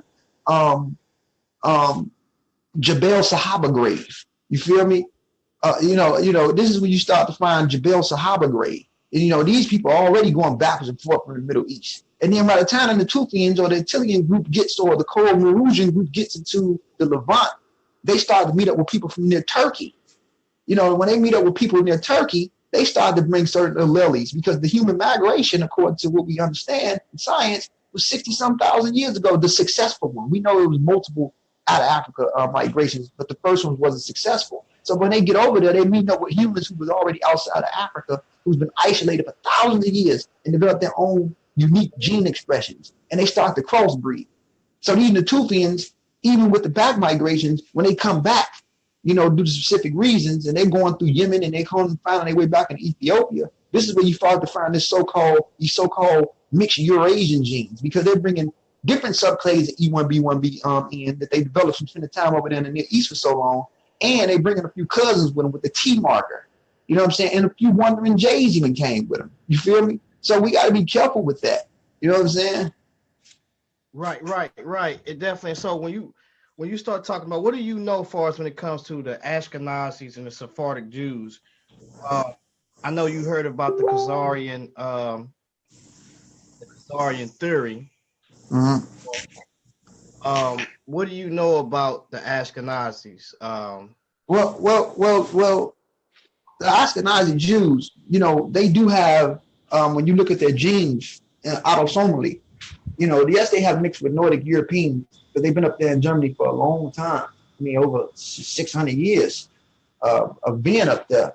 But they are at 75%. Jewish genetics is connected to those other Middle Eastern groups, the Bedouins, Palestinians, and even the Italians, the Sardinians, if I'm not mistaken, which was also partially, some of their genes partially comes out of the Middle East. So autosomally speaking, when we not just look at haplogroups, they do have Middle Eastern features autosomally, not overall. So you can find in some Jews or Ashkenazis something that's familiar or similar to the other groups of Middle Easterners, but they have mixed with a lot of people in Europe for so long. So, people like Albert Einstein, he's Ashkenazi Jewish. You can obviously see that this man have a Semitic root. The closest people to what an original Hebrew possibly look like are the Jews of Yemen. You know what I'm saying? The Jews of Yemen have a specific feature that's completely of Semitic, or they could be dark to swarthy skin. And we get that confused because somebody has dark skin or darker skin. We affiliate that, or we associate that with being so-called Negroid or black. And it's kind of like childish to think like that, because you could be dark skinned and have nothing to do with Africa. It's people from India that's dark as space. Phenotypically and morphologically, they're completely classified as Caucasoid, phenotypically, because of the nasal, they don't have prognathism, the rectangular orbits around the eye socket is a certain way, the skull is a certain way, phenotypically. But I don't want to use those terms because they're outdated. They don't really use these terms like Negroid and Caucasoid and all that stuff anymore. But I'm saying phenotypically. So you can be black without being from, dark skin without being from Africa. So when it comes to the Sephardic Jews and the Ashkenazis, they do have features within their genome which shows a Middle Eastern origin. Not overall, but it's there. Right. And so, like for instance, because when you look at you and I, right, would you tell people how even us, that we know that we E1B1A, we know we got other stuff probably, European, are certainly in us too, just as well. Right. But at the same time, we've migrated so far. I mean, we've how do you say it? We've mutated so far away from what we see some West Africans, how they look. I mean, can you kind of see that? Like, yeah. I mean, you can look at a lot of the diseases that African Americans catch today. Lupuses, which is an autoimmunity disorder, type 2 diabetes, all types of conditions that we got from intermingling. Because we talking about these DNA, this human genome stuff is not being tested for out of racism. It's being tested to produce medicine for certain genes, because people's genes express themselves differently because we develop in different geographical locations. So this is medical. This is for medical treatment. So the thing is that African Americans, they have conditions that they wouldn't have had 500 years ago. So, and not to mention that we're a crossbreed of multiple West African groups. You don't just come from one West African group. You might be 23% Yoruba, 15% Fulani, 9% Igbo, 22% Mandinka. You know what I'm saying? Like, you have to look at the number, and not to mention that you also have a little British in you, a little Irish in you, and a smaller percentile in certain groups of Native Americans. Some African Americans have higher percentages at 12%, but overall population of African Americans don't have a lot of Native Americans. You have one great ancestor who was Native American, and by the time we get to today's time period, that DNA makes up only 2% to 3%, or sometimes 1%. So what I'm saying is that I'm talking about with Native American lineage, but due to all the crossbreeding and levels of pressure, evolution doesn't stop. Changes is always going on. You know, pressure causes changes. The environmental factors plays a role in it. We have to understand that the genes is expressing itself differently. So even when you look at a lot of the diseases that African Americans have, you have African Americans with cystic fibrosis. Cystic fibrosis is a condition that mostly Europeans have, but you have African Americans that catch that. You know, their levels of immunity is not the same as it was in tropical West Africa. You know what I'm saying? It's a lot of changes that has been going on within the last 400 years. You know what I'm saying? And it's still going on, you know, at the super micro level, or at the demi level. And eventually, if we stay here for another 2,000 years or 3,000 or possibly 6,000 years, you know, we crossbreeding with different groups of people. People are mixing with different groups of people. You know, it's only what 47 million. I mean, 40 million African Americans. We make up 12% of the population of all 277 million whites. The Latino community, when it comes to Dominican, Puerto Rican, Mexicans, it's 47 million blacks. That makes up 12%. The Latino community makes up 15%. We're talking about all these people crossbreeding with each other and mixing. So different genes is being exchanged. So we're creating these different hybrid groups right now. The African American is a hybrid. He's a system that has been programmed domestically. He's a domesticated program that has been created in the European backyard. You know, you only had this production. You're a New World man. You know, you're part of the New World people like a Latino. They're crossbreed between 3 and 1. They got some sub-Saharan African in them, Native American, and Spaniard. You have Western, Nordic, European in you, and different groups of tropical West Africa in you. You feel me? Even with the white people here, they're not one group of white. Most whites in America are German and Irish mix and British mix. They can't tell you, if you ask a white person that's been here for 500 years, where did he come from? He's not going to tell you I come from Ireland. You know, you got to be one of the whites that came here from out of the Great Depression when they started coming over here in 1940, and they know their roots. But the ones probably before that, like people like Bush, he's not 100% German or British. He's going to be a crossbreed between British, German, and Irish. Because when they created the white privilege thing here or white thing here, all whites stuck together, regardless if you were, at one time, the Irish was looked down upon and the Jews was looked down upon. But later on, they was accepted. So what I'm saying is that once you start studying the time period of who these groups of people are, the American period is a hybrid. Right. So what I'm gonna do is I want to send. I don't know how much time you got, but I want to put something up real quick and screen there. You should check this out and let me know what you actually think of what I'm gonna show you. Let's see. Desktop. Yeah, let's look at this. Go here. Go here to this link and check on this. Let me know. Can you see this on my screen? My screen not working really. Okay. That's right. Your screen. Oh man, your screen not working. You said the history of gene flow. I see the history of gene flow of Southern Europeans and Levantine and Jews. Right. So I wanted you to read out something. Well, I wanted to read this out to you and let you know, and for you let me know what you think about this, because this has been floating around in the Israelite community, and I think you hitting on a lot of stuff tonight, man, and it's good that you explaining this stuff when it comes to, because I'm learning, bro, like you straight up, you know what I'm saying, and information. But when you look at this, right, it talks about the author summary, and what it says there, it says Southern Europeans and Middle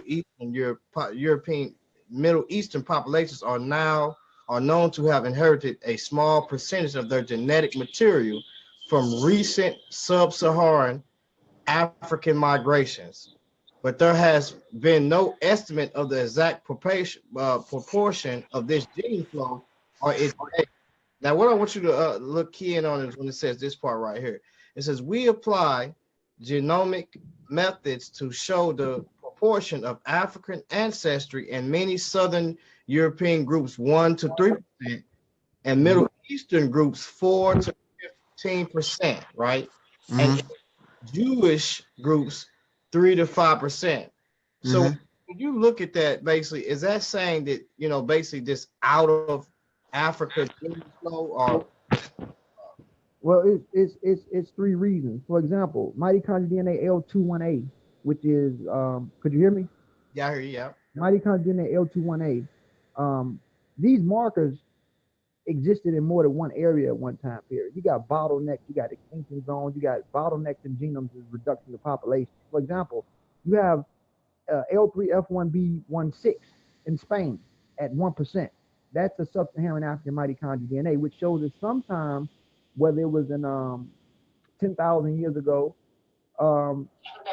somebody of a common sub-Saharan African root, because you got to understand something about this sub-Saharan Africa. Some of those markers was outside of sub-Saharan and they were within sub-Saharan. So just because we found them within sub-Saharan zones today doesn't mean that they were there 10,000 years ago. Like, for example, Neolithic European and late Pleistocene Europeans are not the same as modern Europeans. The genes was there, but phenotypically they didn't look the way they look. There are alleles or genes responsible for phenotype as well. So what's going on is that you find these Jews with these sub-Saharan markers. I'm going to get into L218.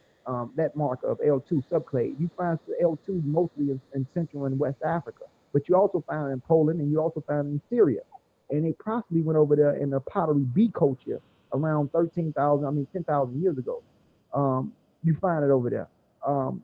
And you also find people that were near Yemen who were crossbreeding with people from the Horn. The Horn of Africa near Somalia, Ethiopia, Eritrea is sub-Saharan Africa. It's below the Sahara South. So you find certain sub-Saharan genes there. For example, if you go to Somali genes and you look up Somalian human leukoantigen, and then you get into, you can go to, what is it called? You can go just type up Somali genetics. You can use Wiki. Wiki has a good source, but you can also use Plus. You can also use, there's a lot of articles that talk about the Somali genetics. And you look at their immunity, or that's not the mitochondrial DNA, but if you look at the mitochondrial, when we get into the human leukoantigens that we talked about, which is immunity, it says human leukoantigens of the Somali population are not categorized by those international ethnic groups. We analyzed HLA's antigens in 76 unrelated Somalis who lived in England. HLA ABC and DRB1 typing performed by the polymerase chain reaction using the sequence specific of the oligonucleotide probes, which is what I brought up earlier, which is called the PCR-SOP, at low intermediate resolution levels, phenotype frequency. Gene frequency and haplotype frequency were used to study the relationship between the Somalis and other relevant populations. The antigens with the highest frequency were HLA A1, A2, A30. This is the human leukoantigen. This is the immunity responses. B7, B51, and B39, CW7, and CW16, CW7. Population with B7 and CW7, B39 and CW12, and B51, CW16, B57, CW18. The result of human leukoantigen class of two frequency shows that the Somali population appear to be more similar to Arab or Middle Eastern than African populations as a result of consistent gene flow and the cultural historical evidence of common in the origin of Somali populations. So what I'm saying is that you have these certain markers. That's why it's so low. It was never high there. You have certain markers that was going in and out of the Horn and through North Africa at one time that was going into like Southern Europe and certain parts of the Levant, especially when it comes to the pottery B culture. They find L2 over there, and they also find certain subclades of L3 over there. Those are sub-Saharan markers. So this is basically coming from the maternal lineage. And we know mitochondrial DNA is the powerhouse of the cells. But this that I'm reading is based off the human leukoantigens, which is their immunity. So you're going to find some African features within Jewish autosomal DNA, whether it's through certain similarities of their immunities, or whether it's through the mitochondrial DNA at that low percentile. Then you got to look at the time period. When did the mitochondrial DNA come over there? Because you got to remember the slave trade that was going over there in the Middle East. And not to mention before that, you had sub-Saharan African mitochondrial DNA going over there, like I said, 10,000, 11,000 years ago, but it was low. When you look at the overall mitochondrial DNA in the Middle East, it's not sub-Saharan African. And that's why when you just read that, it's at a low percentile. Right. That's man. I'm telling you, like, if y'all want to know anything about this stuff, this brother been dropping this information for the longest, and when you begin to even look and read some of these things, like even what he just said, he said it earlier as far as dealing with slave trade.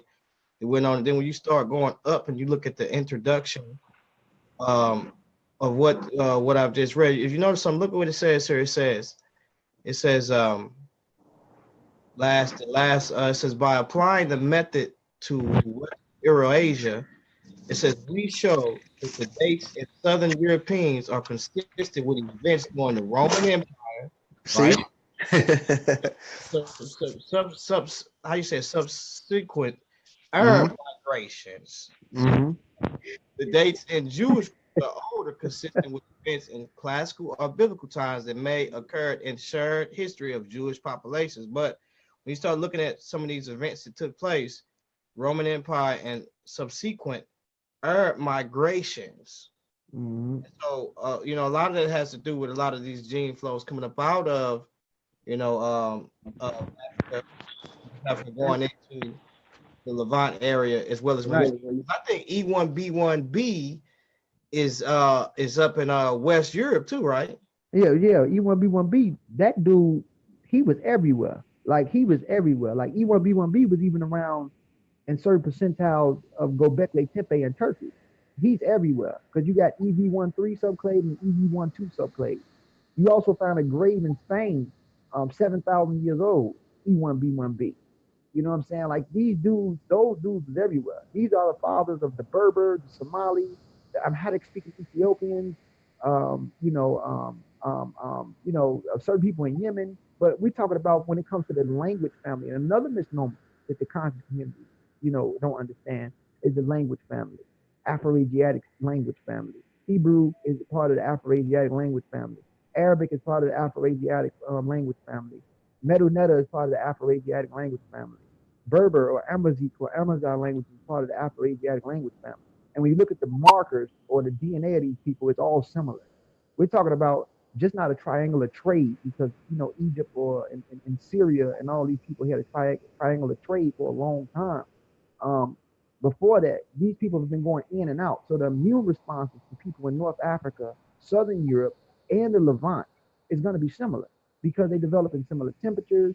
They have ate a similar food for accumulation of thousands of years. And the language stratum is all of Afroasiatic origin, period. And it makes sense. You know what I'm saying? It makes sense. Some people like to try to say Hebrews spoke Bantu. No, they don't speak Bantu. Bantu is a later feature of African language. When we deal with linguistics, um, Bantu is part of the Niger Congo family. So is Mandinka and so is Fulani. You have a proto stage of Bantu. So you got the Bantu migration, which goes on 3,200 years ago, and you have the proto population of Bantu speakers goes 6,000 years ago. Yoruba is part of the Niger Congo family. That's classified as Volta Congo or Alatic Congo. Mandinka is Alatic Congo. Fula is all part of the same Niger Congo family. But Niger Congo linguistically is a hybrid because we have possibly pastoralist nomadic. We talked about the Keithians, but before that, possibly a Proto-Afroasiatic or Arthurian speaking group of men that probably brought the EV38 down there and amalgamated with these early hunter-gatherers who spoke possibly Niger-Saharan languages. That's a cousin to Nilo-Saharan languages. And through time, it crossbred and became Niger-Congo. And then from Niger-Congo, it started to separate and become Mandinka, Yoruba, and Bantu means people. It's a specific dialect or certain stratum that they spoke through within a certain area of the Congo before they start to spread out. But it's all Niger Congo compared to the Afro-Asiatic speakers. The genetics will be the same, the immunities will be the same, and this is why you see similarity phenotypically amongst Somalian, the Egyptian art, the Middle Eastern art. Some of the Middle Eastern stuff is foreign, and a lot of the phenotype that they classify as Middle Eastern or Eurasian or Caucasoid is completely African. The Hofmeyr skull proves that, and that's 30,000 years old, and it developed in Africa.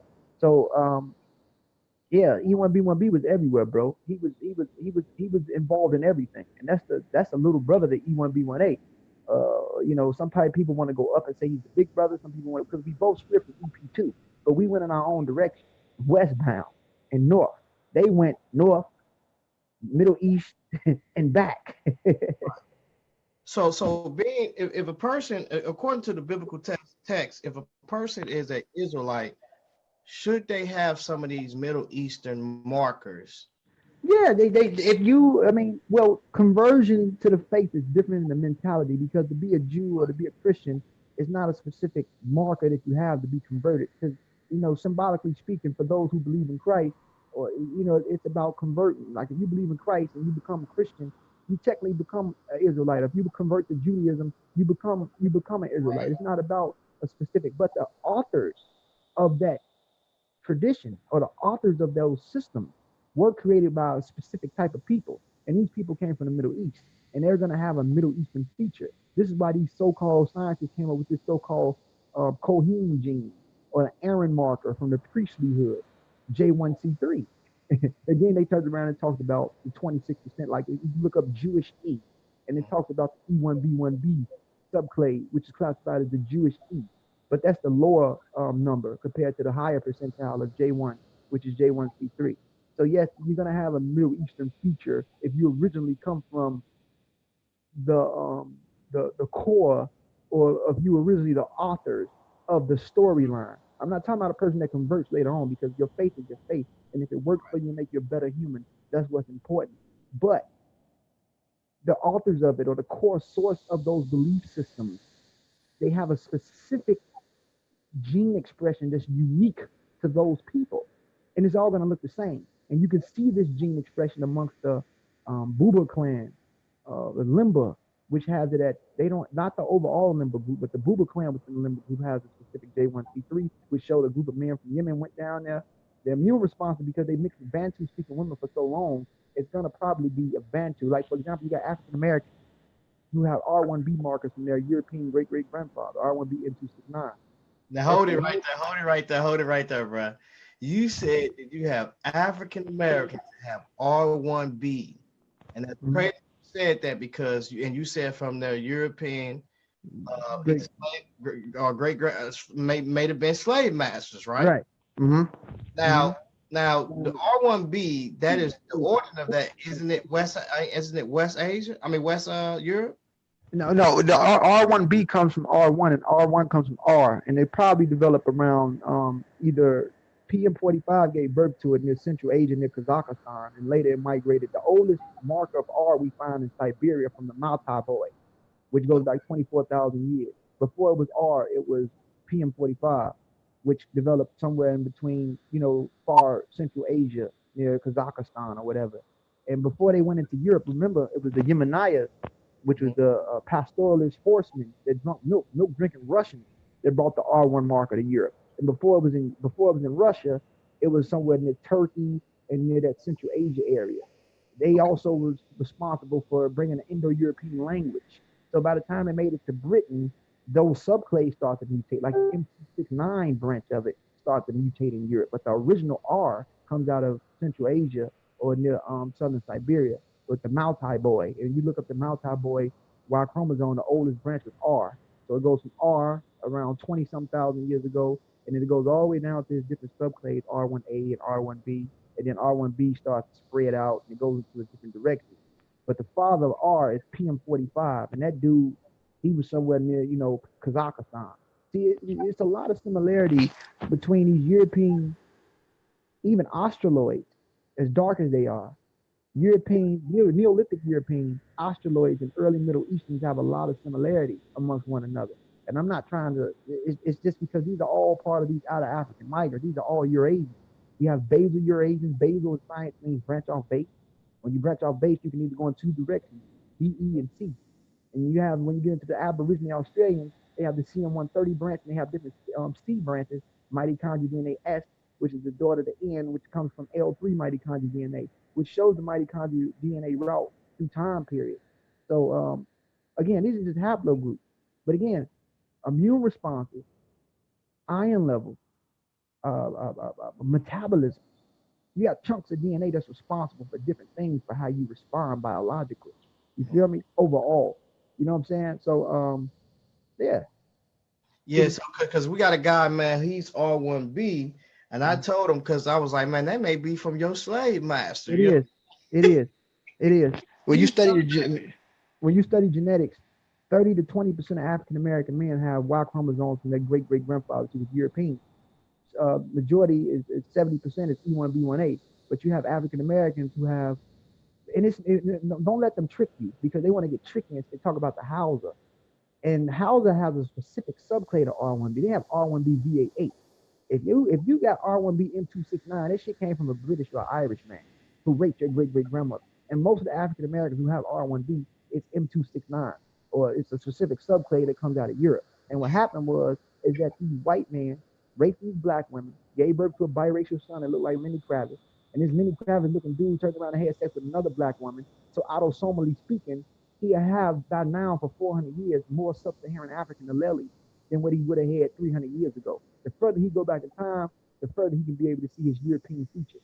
But the more and more this mulatto kept breeding with these different sub-Saharan African women and kept giving birth to boys, this is to what you see today. So you could be black as space today, but have a Y chromosome that comes from your great great great great grandfather that comes from Britain or Ireland, and it's not of the Middle East.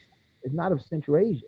And to be honest with you, the R1 branch was really low amongst the original Semitic speakers. Because if you wasn't J predominantly, or that subclade of E1B1B, those were the real Semitic features, or what people that spoke the Semitic languages had. R1 was always low amongst Middle Eastern people. You know what I'm saying? R1 is responsible for the Indo-European language family, not Semitic. Right. Man, going in, and Ngozi from Team Osiris going in. Y'all see what it is, man. I know they mad at, but hey, man, I'm learning. Definitely, man. Okay, what would you say? Because I know it's getting late. I'm gonna ask you one more question, man. Then I'm gonna let you go. I know you gotta get up to work tomorrow. What would you say about other groups that we see as the Jews, man, in the world? Because you know, a lot of these guys, they feel like that the Ashkenazis and the Sephardics is just the only group. How do these share something genetically with each other? And even though we, you know, well, you know, well, I would say, how do they, you know, what do you feel about these groups? What do you know about these other groups around the world and genetically connected with each other? I mean, when it comes to the Jews, man, you know, it's just not the Ashkenazis or the Ashkenazis or the Sephardics, even the Arab. The Arab is closer to original Hebrews than anybody. The Jews of Iran, the Moroccan Jews. You look at their mitochondrial DNA; it's Semitic. Paternally, they have a different lineage than most Moroccans. Most Moroccans or Algerian Berbers, mitochondrial DNA is H, U6, or M1. You know what I'm saying? Whether it's M1A, A1A1, or M1A1C branch of mitochondrial DNA. But these specific people have, that's why, you know, if you deal with Judaism, they base it off the maternal lineage. They used to base it off the paternal lineage. So I don't get how it happened, but no, the Jew, like even Arabs, we're talking about a Semitic speaking people. All Semite or Semitic speaking people have similar gene expression. Whether it's the Ashkenazi, I don't give a fuck if he stayed up there for 700 years and screwed 1,000 European women. Somewhere down the line, autosomally, you're gonna find a Semitic feature, or you're gonna find that Middle Eastern feature that's similar to other groups of people in other areas. You find it amongst the Ashkenazi, you find it amongst the Arabs, you find it amongst the even the Amharic speaking Ethiopians, Habesha, as they call themselves. You know, you have within their human leukoantigen immunity or certain things, autosomally speaking, iron levels or whatever, it's similar to Middle Eastern somewhere down the line, because there's been a close zone for Semitic speakers and these Cushitic East Africans. They've been breeding for a long time, you know. But on the Jewish level, you got Ashkenazi, you have Sephardics, you have the Jews of Iran, you got a specific group of Jews in India, you have the Jews of Yemen. And I think the Jews of Yemen are the best example of what a Jew or original Hebrew look like. You know what I'm saying? And they all have a special feature that's similar to one another. You know, you can see that regardless. Some a little bit further than others, especially the Nordic ones or the Germans or the Ashkenazis, because they've been mixing with white women from Germany for so long. But those features still show there genetically. It's still there. Right. So basically, you can be, because a lot of people ask, well, how did the Jews start off this color and then end up another color? You know, and they ask that question, like, you know, and you just answered that question actually, because, you know, if they've been in this area for so long, if they took on women, you know, there was of a different race, or so to speak, those women start, I mean, those children start to look like More They'll start to look like that. It's like, well, for example, we talked about the African Americans with the R1Bs. If I dug up an African American skeleton with R1B marker and I looked at his genome, if the genome was able to be preserved and it's not developed in a hot, dry climate, or it's in a cooler environment where genome can be preserved, and I look at his DNA, I say, damn, he got R1B. But we know what mostly the R1B phenotype looks like overall to date. He looks nothing like his great great grandfather from Britain or Ireland. So why is this dude? He got these sub-Saharan African features. His skeleton or the morphology is similar to these sub-Saharan African, but when you abstract his DNA, it's European. I mean, with his paternal lineage. So what I'm saying is that it's based off the or the Buba clan with the Limba. They don't look like the people that brought that mark over there to amongst 50% of them or 46% of them. When them Yemenites people first came over there, the people of Yemen, they had a certain feature.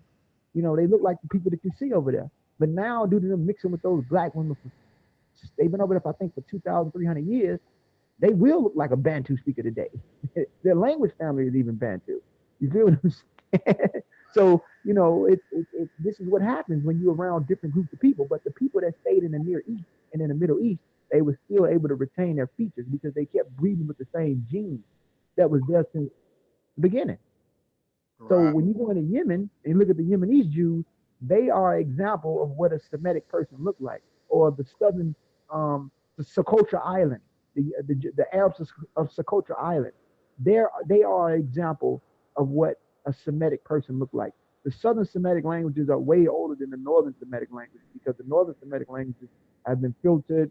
They have been crossbreeding with Greeks, Indo-Europeans, and different groups of people. You go into the southern Semitic language families near Yemen and Oman, or the Socotra Island, they have a little bit more ancient features. And Proto-Semitic itself, before developing in the Middle East, it came out of Africa. And E3B subclade carriers could have brought it there. That's why it's important to study the Natufians, the Attilians, or the Hammurabian groups, which was responsible for giving rise or bringing that stratum of Afro-Asiatic to the Middle East. Then J markers, before they became Semitic speakers overall, they had an isolate language that went extinct, and they amalgamated with these people and created these different languages. The oldest established Semitic language, not written, but established linguistically, is Akkadian.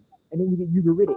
Then you get this thing called Paleo-Phoenician. And then you got Paleo-Phoenician, you have Mudar, and you have Nabataean script. Nabataean script is possibly responsible for give rise to this later Arabic bullshit. You feel me? But it's all Semitic. Arabic, all of it's Semitic. And even Amharic.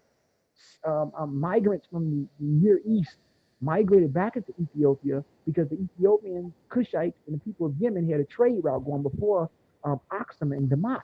So these people of Yemen, these Cushites from the Horn of Africa, was already in West Yemen, crossbreeding with each other, and they established something called Damat. Damat collapsed and became Aksum. This is the Sabian Empire. This is when you deal with the later history of King Azana, who had Prometheus, who was Syrian. They had a Syrian connection, Greco-Phoenician Syrian, who converted King Azana into Christianity. And a lot of the early other groups of Hebrews were the Beta Israel or the Falasha. They were Jews because they already had a relationship with the Jewish population. Now all this stuff happened through trade. You feel what I'm saying? So it's funny. Well, Ngozi, man, I definitely appreciate you coming through, man. Is there any last thing that you want to say to the people out there, man? How can they contact you, man? And at a later date, man, because I know a brother reached out to me. He definitely wanted to contact you. Information about his DNA or his genetic, he went and took a DNA through Ancestry.com, I believe, and also through 23andMe, and he wanted to talk with you on some things. So I'll link him up with you on Facebook. Mm-hmm. But any last things you want to say, man, and before we end this tonight? Man, I just want to say peace and love to the family. I thank everybody. If y'all want to reach out to me, you can catch me as Amir Quantum on Facebook, or really just catch me through Team Osiris Facebook page.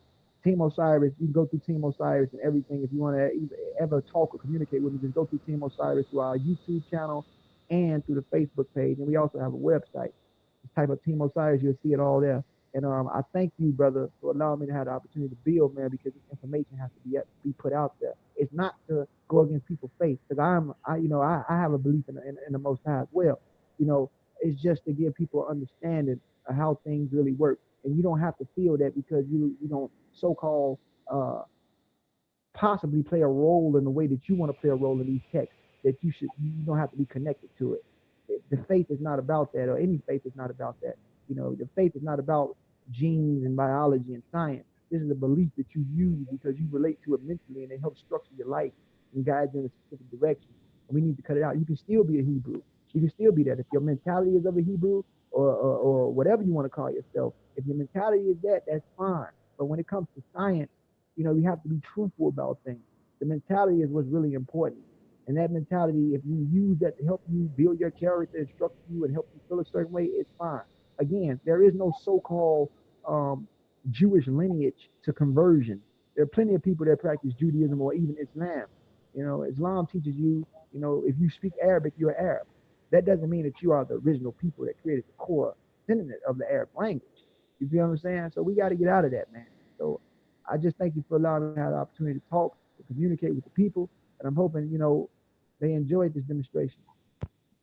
Definitely. I appreciate you, man, for coming out, man. Peace to you, brother. I'm definitely going to share this. I wish we could have did it a little bit more earlier to have a little bit more viewers, and then possibly put it. I didn't get a chance to put it on YouTube, but I'm definitely going to put it on YouTube. I mean, it's going to circulate through the groups. We're going to push it, man, through the groups so they can get the information. Definitely appreciate you, man. Hopefully we can have you back I'll here. come back. I'll come back anytime, LeRon. You my brother, bro. Anytime. Got you. Definitely. And then, I'll be going to Chicago, so we'll try to get you on camera and chop it up, get some information too, just as well, man. Peace and For blessings. sure. Love you, man. Be easy, bro. Peace, God. Peace and love. Peace, brother. Thank you. Peace.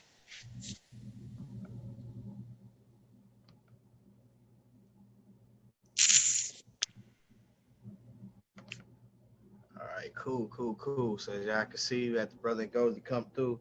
And like I say, we do this thing, man, because, it's like you said, it's really not about, as far as, what you see yourself genetically, it's really about, something other than what you can spiritually connect to.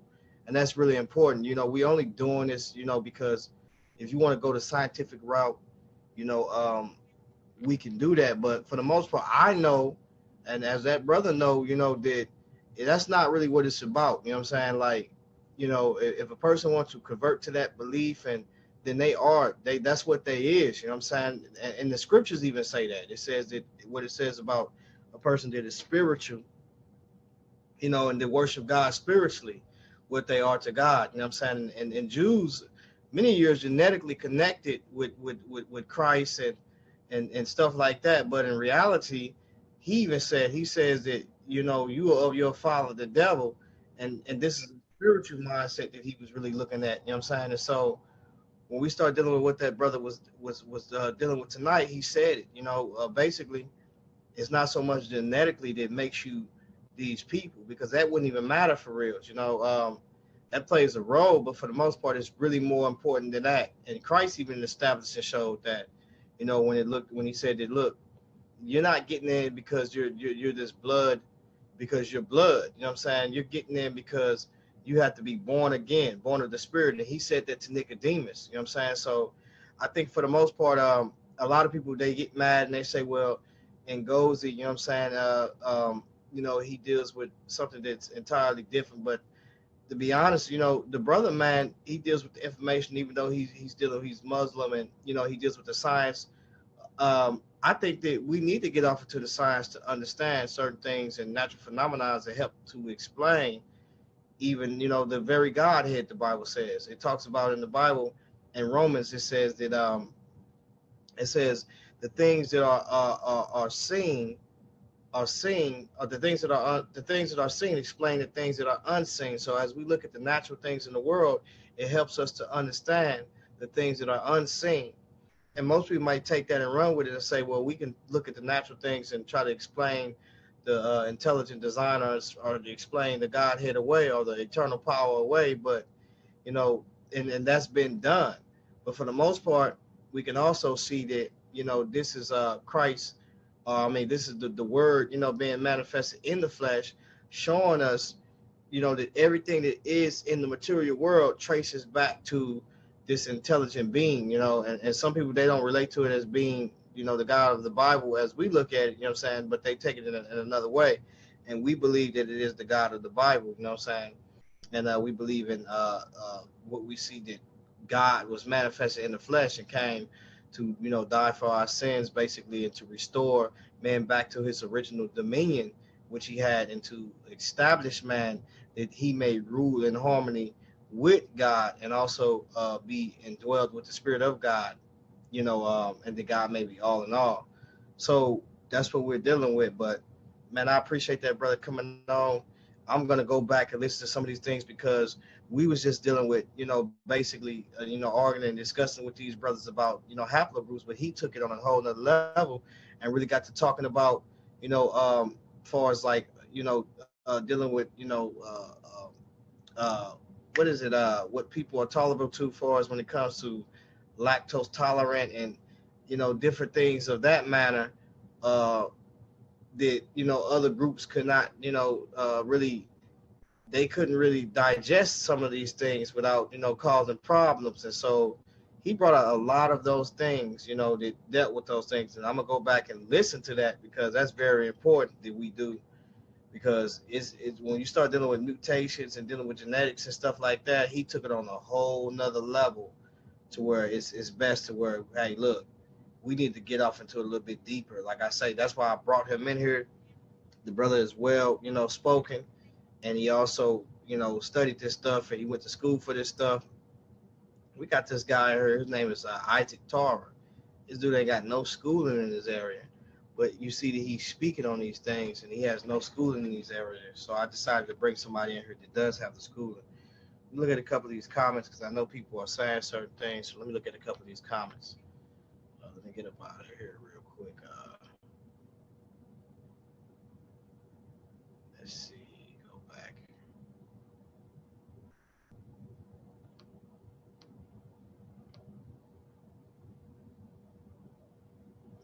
Get out of the screen share. How do you stop screen share? All right. Let's stop that.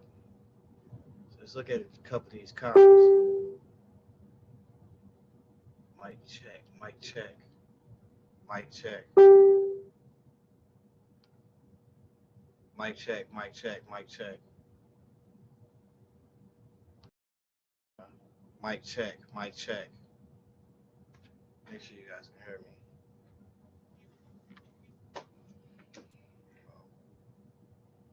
I was just talking. I don't know if y'all can hear me.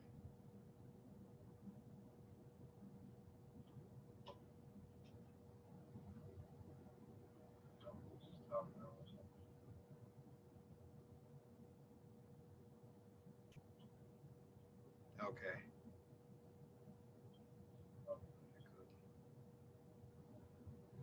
What's going on, Shazmo? Peace to you, brother. Yeah, man. So we got Isaac Tarver. He said his opinion is not unbiased. I know about the migration patterns from reading the Old Testament, combined that with genetics tells the truth. Okay, cool. Cool, like I say, man, like the brother he wasn't biased with it or nothing, man. He was really just telling it what it was, you know what I'm saying? So I think that the brother did an excellent job. I think that we can go back, we can listen to this, and what he said about E1B1A, where the origin of it at, where the migrations of those things are at, and basically where it went to, you know what I'm saying? And so only a low percentage went outside of Africa. And the one that he said it has been everywhere, is E1B1B. And so we can kind of see when he talked about autosomal, we can see that DNA, we can see that within those Jews that are in different areas, you got the Sumerian Jews, you got the Iranian Jews, Iraq Jews, Moroccan Jews, Sephardic, Ashkenazi, also the Buba tribe, among the Ethiopian Limbas and stuff like that, and the Yemenite Jews. There's so many sects of Jews that you can't just say that you can't just come out and just say, well, these people these people don't traditionally, you know, or genetically connect to each other, because they do. When they take these tests, they realize that these groups are related to each other, and they're related closely, because you can do a test and say, well, as you say, you know, see that there's a close relation there. And then we can look biblically and look at the migrations as well as with extra biblical sources. And so the very people that say that they are Jews, are they related to this movement, then they just do the gene test and find out that these groups are related to other groups that culturally tie back. And so when we start looking at the Igbos, that's just not the case, man. And as you heard him, he said, he talked about that the Igbos are just genetically, it's not there, but it doesn't matter for real, because what it means to be a Jew is really something that is beyond DNA, basically. And so, you know, and I think that you know, he's not trying to put anybody down, but you can tell that the brother know what he's talking about. You know, I've watched these guys, listen to guys on and really, because we are limited to the equipment that we got and that brother Ngozi got, is we couldn't really bring up some of the slides. But if I would have had Khufu in here, excuse me, we would have brought up some of the slides, and those slides would have basically told you. And we got pictures, like these guys got pictures of these guys. These slides would have told you of some of these different groups and where they came from, and how, you know, you got to with Ashkenazis and the different colors of Jews, and like he said, a lot of these markers, they predate even Abraham himself. You know, even if you want to put it on a 6,000 to 7,000 year, a lot of these markers still predate Abraham himself. So these are markers that came beforehand. And so, man, you know, I think it's best that we just start really just looking at that. If nobody has the you know, the schooling behind it, you shouldn't be getting up there really, you know, trying to say, well, this is just solid, that this is what it is, and where are you getting that information from. And when we find out that people are saying this E1B1A marker is this Israelite marker, supposedly, I mean, who are they getting that from? You know, no one that actually went to school would actually say that. You know what I'm saying? Because we know that E1B1A, it stayed where it was, and only a low percentage made it outside of Africa. And that's just not the case when we start looking at the migrations of Israel. These people were born in the Middle East. They were born there. They came out of there. And so why is it that you find the whole, like he said, you find E1B1A, he said it's like 12 subclass of that. It's in Africa alone, letting you know that that's where it came from. So you don't find a migration of E1B1A coming into Africa. You see the E1B1A is going outside of Africa, right? And if you guys are saying that, if you're saying that this is the Israelite marker, then it should be to where the reverse way around. You should find that marker coming majorly into Africa. I mean, majorly in the Levant area, and then later on coming into Africa, and then there's been a limited amount that's in Africa. But that's just like if I had 16 kids, or you know, and all my family lived here, and then someone, when they got older, they decided to move out to across seas somewhere. You can look at, and they picked up some mutations, and you know, you can look at wherever they went at, as far as looking at pressures and environments, or to diet and this and that. You can still be able to trace them and say that all the way on the other side, that, and say, well, this person is connected to this group that's over here, and we see that this group that's over here picked up this mutation in America, and they're predominantly in America, and the rest of the people migrated to across seas. And we find little traces to where when they migrated across seas, someone made a split that way, someone made a split that way. But for the most part, we could definitely see that these guys have came from me. You know what I'm saying? And so this is the case. If Levi go off and Levi being as light as he is, you see Levi, and you see also my daughter, and they go and they marry. Levi go and marry a white woman or another ethnicity. Then you can see that, you know, he's going to produce something that's of a lighter color. And then if his son go and marry, and they're in the environment they marry, they take on white women, so to speak, then you're going to keep seeing to where this child is picking up and mixing autosomally with these different markers and creating phenotypically or phenotypes that we can see that is looking more and more like Europeans. And so that's just, you know, and so, I mean, the brother put it down tonight, man. So y'all can hate on it. You know, as he said tonight, when you talked about genetics, he said that a lot of these people are using, doctors are using these things, you know, because of certain things that genes carry in it, certain immune, some of them are immune to certain things, and also, you know, there's studies on that.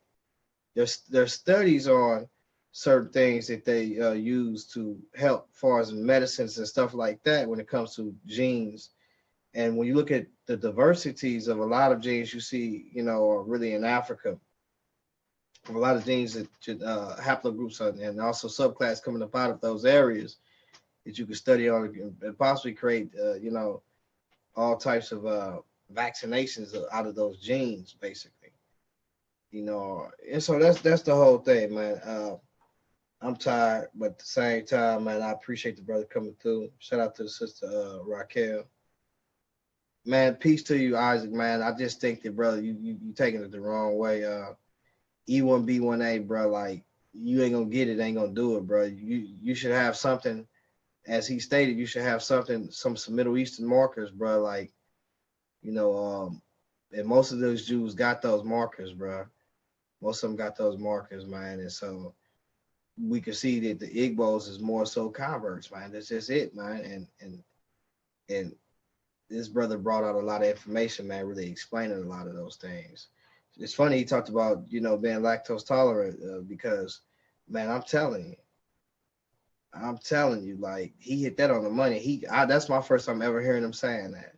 I never knew that, but now I can look at it and say it's the truth, because I'm EM2, which is a subclass, which is E1B1A, and like I say, milk gives me the runs. It hurts my stomach, but at the same time, sometimes it don't, sometimes it do.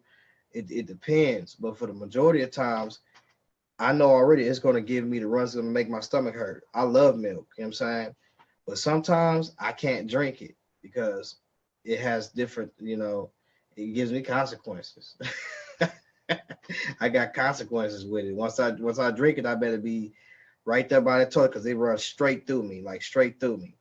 And so, you know, cheese and all that. I don't even eat cheese on my burgers and stuff. That's really crazy, but I don't eat cheese on my burgers and all of that, because it does something to me. A lot of cheese, it runs me off. And so, man, that brother was on point, man. Peace and blessings to that brother, man. You know, Karsu, what's going on? Steve and Tilly.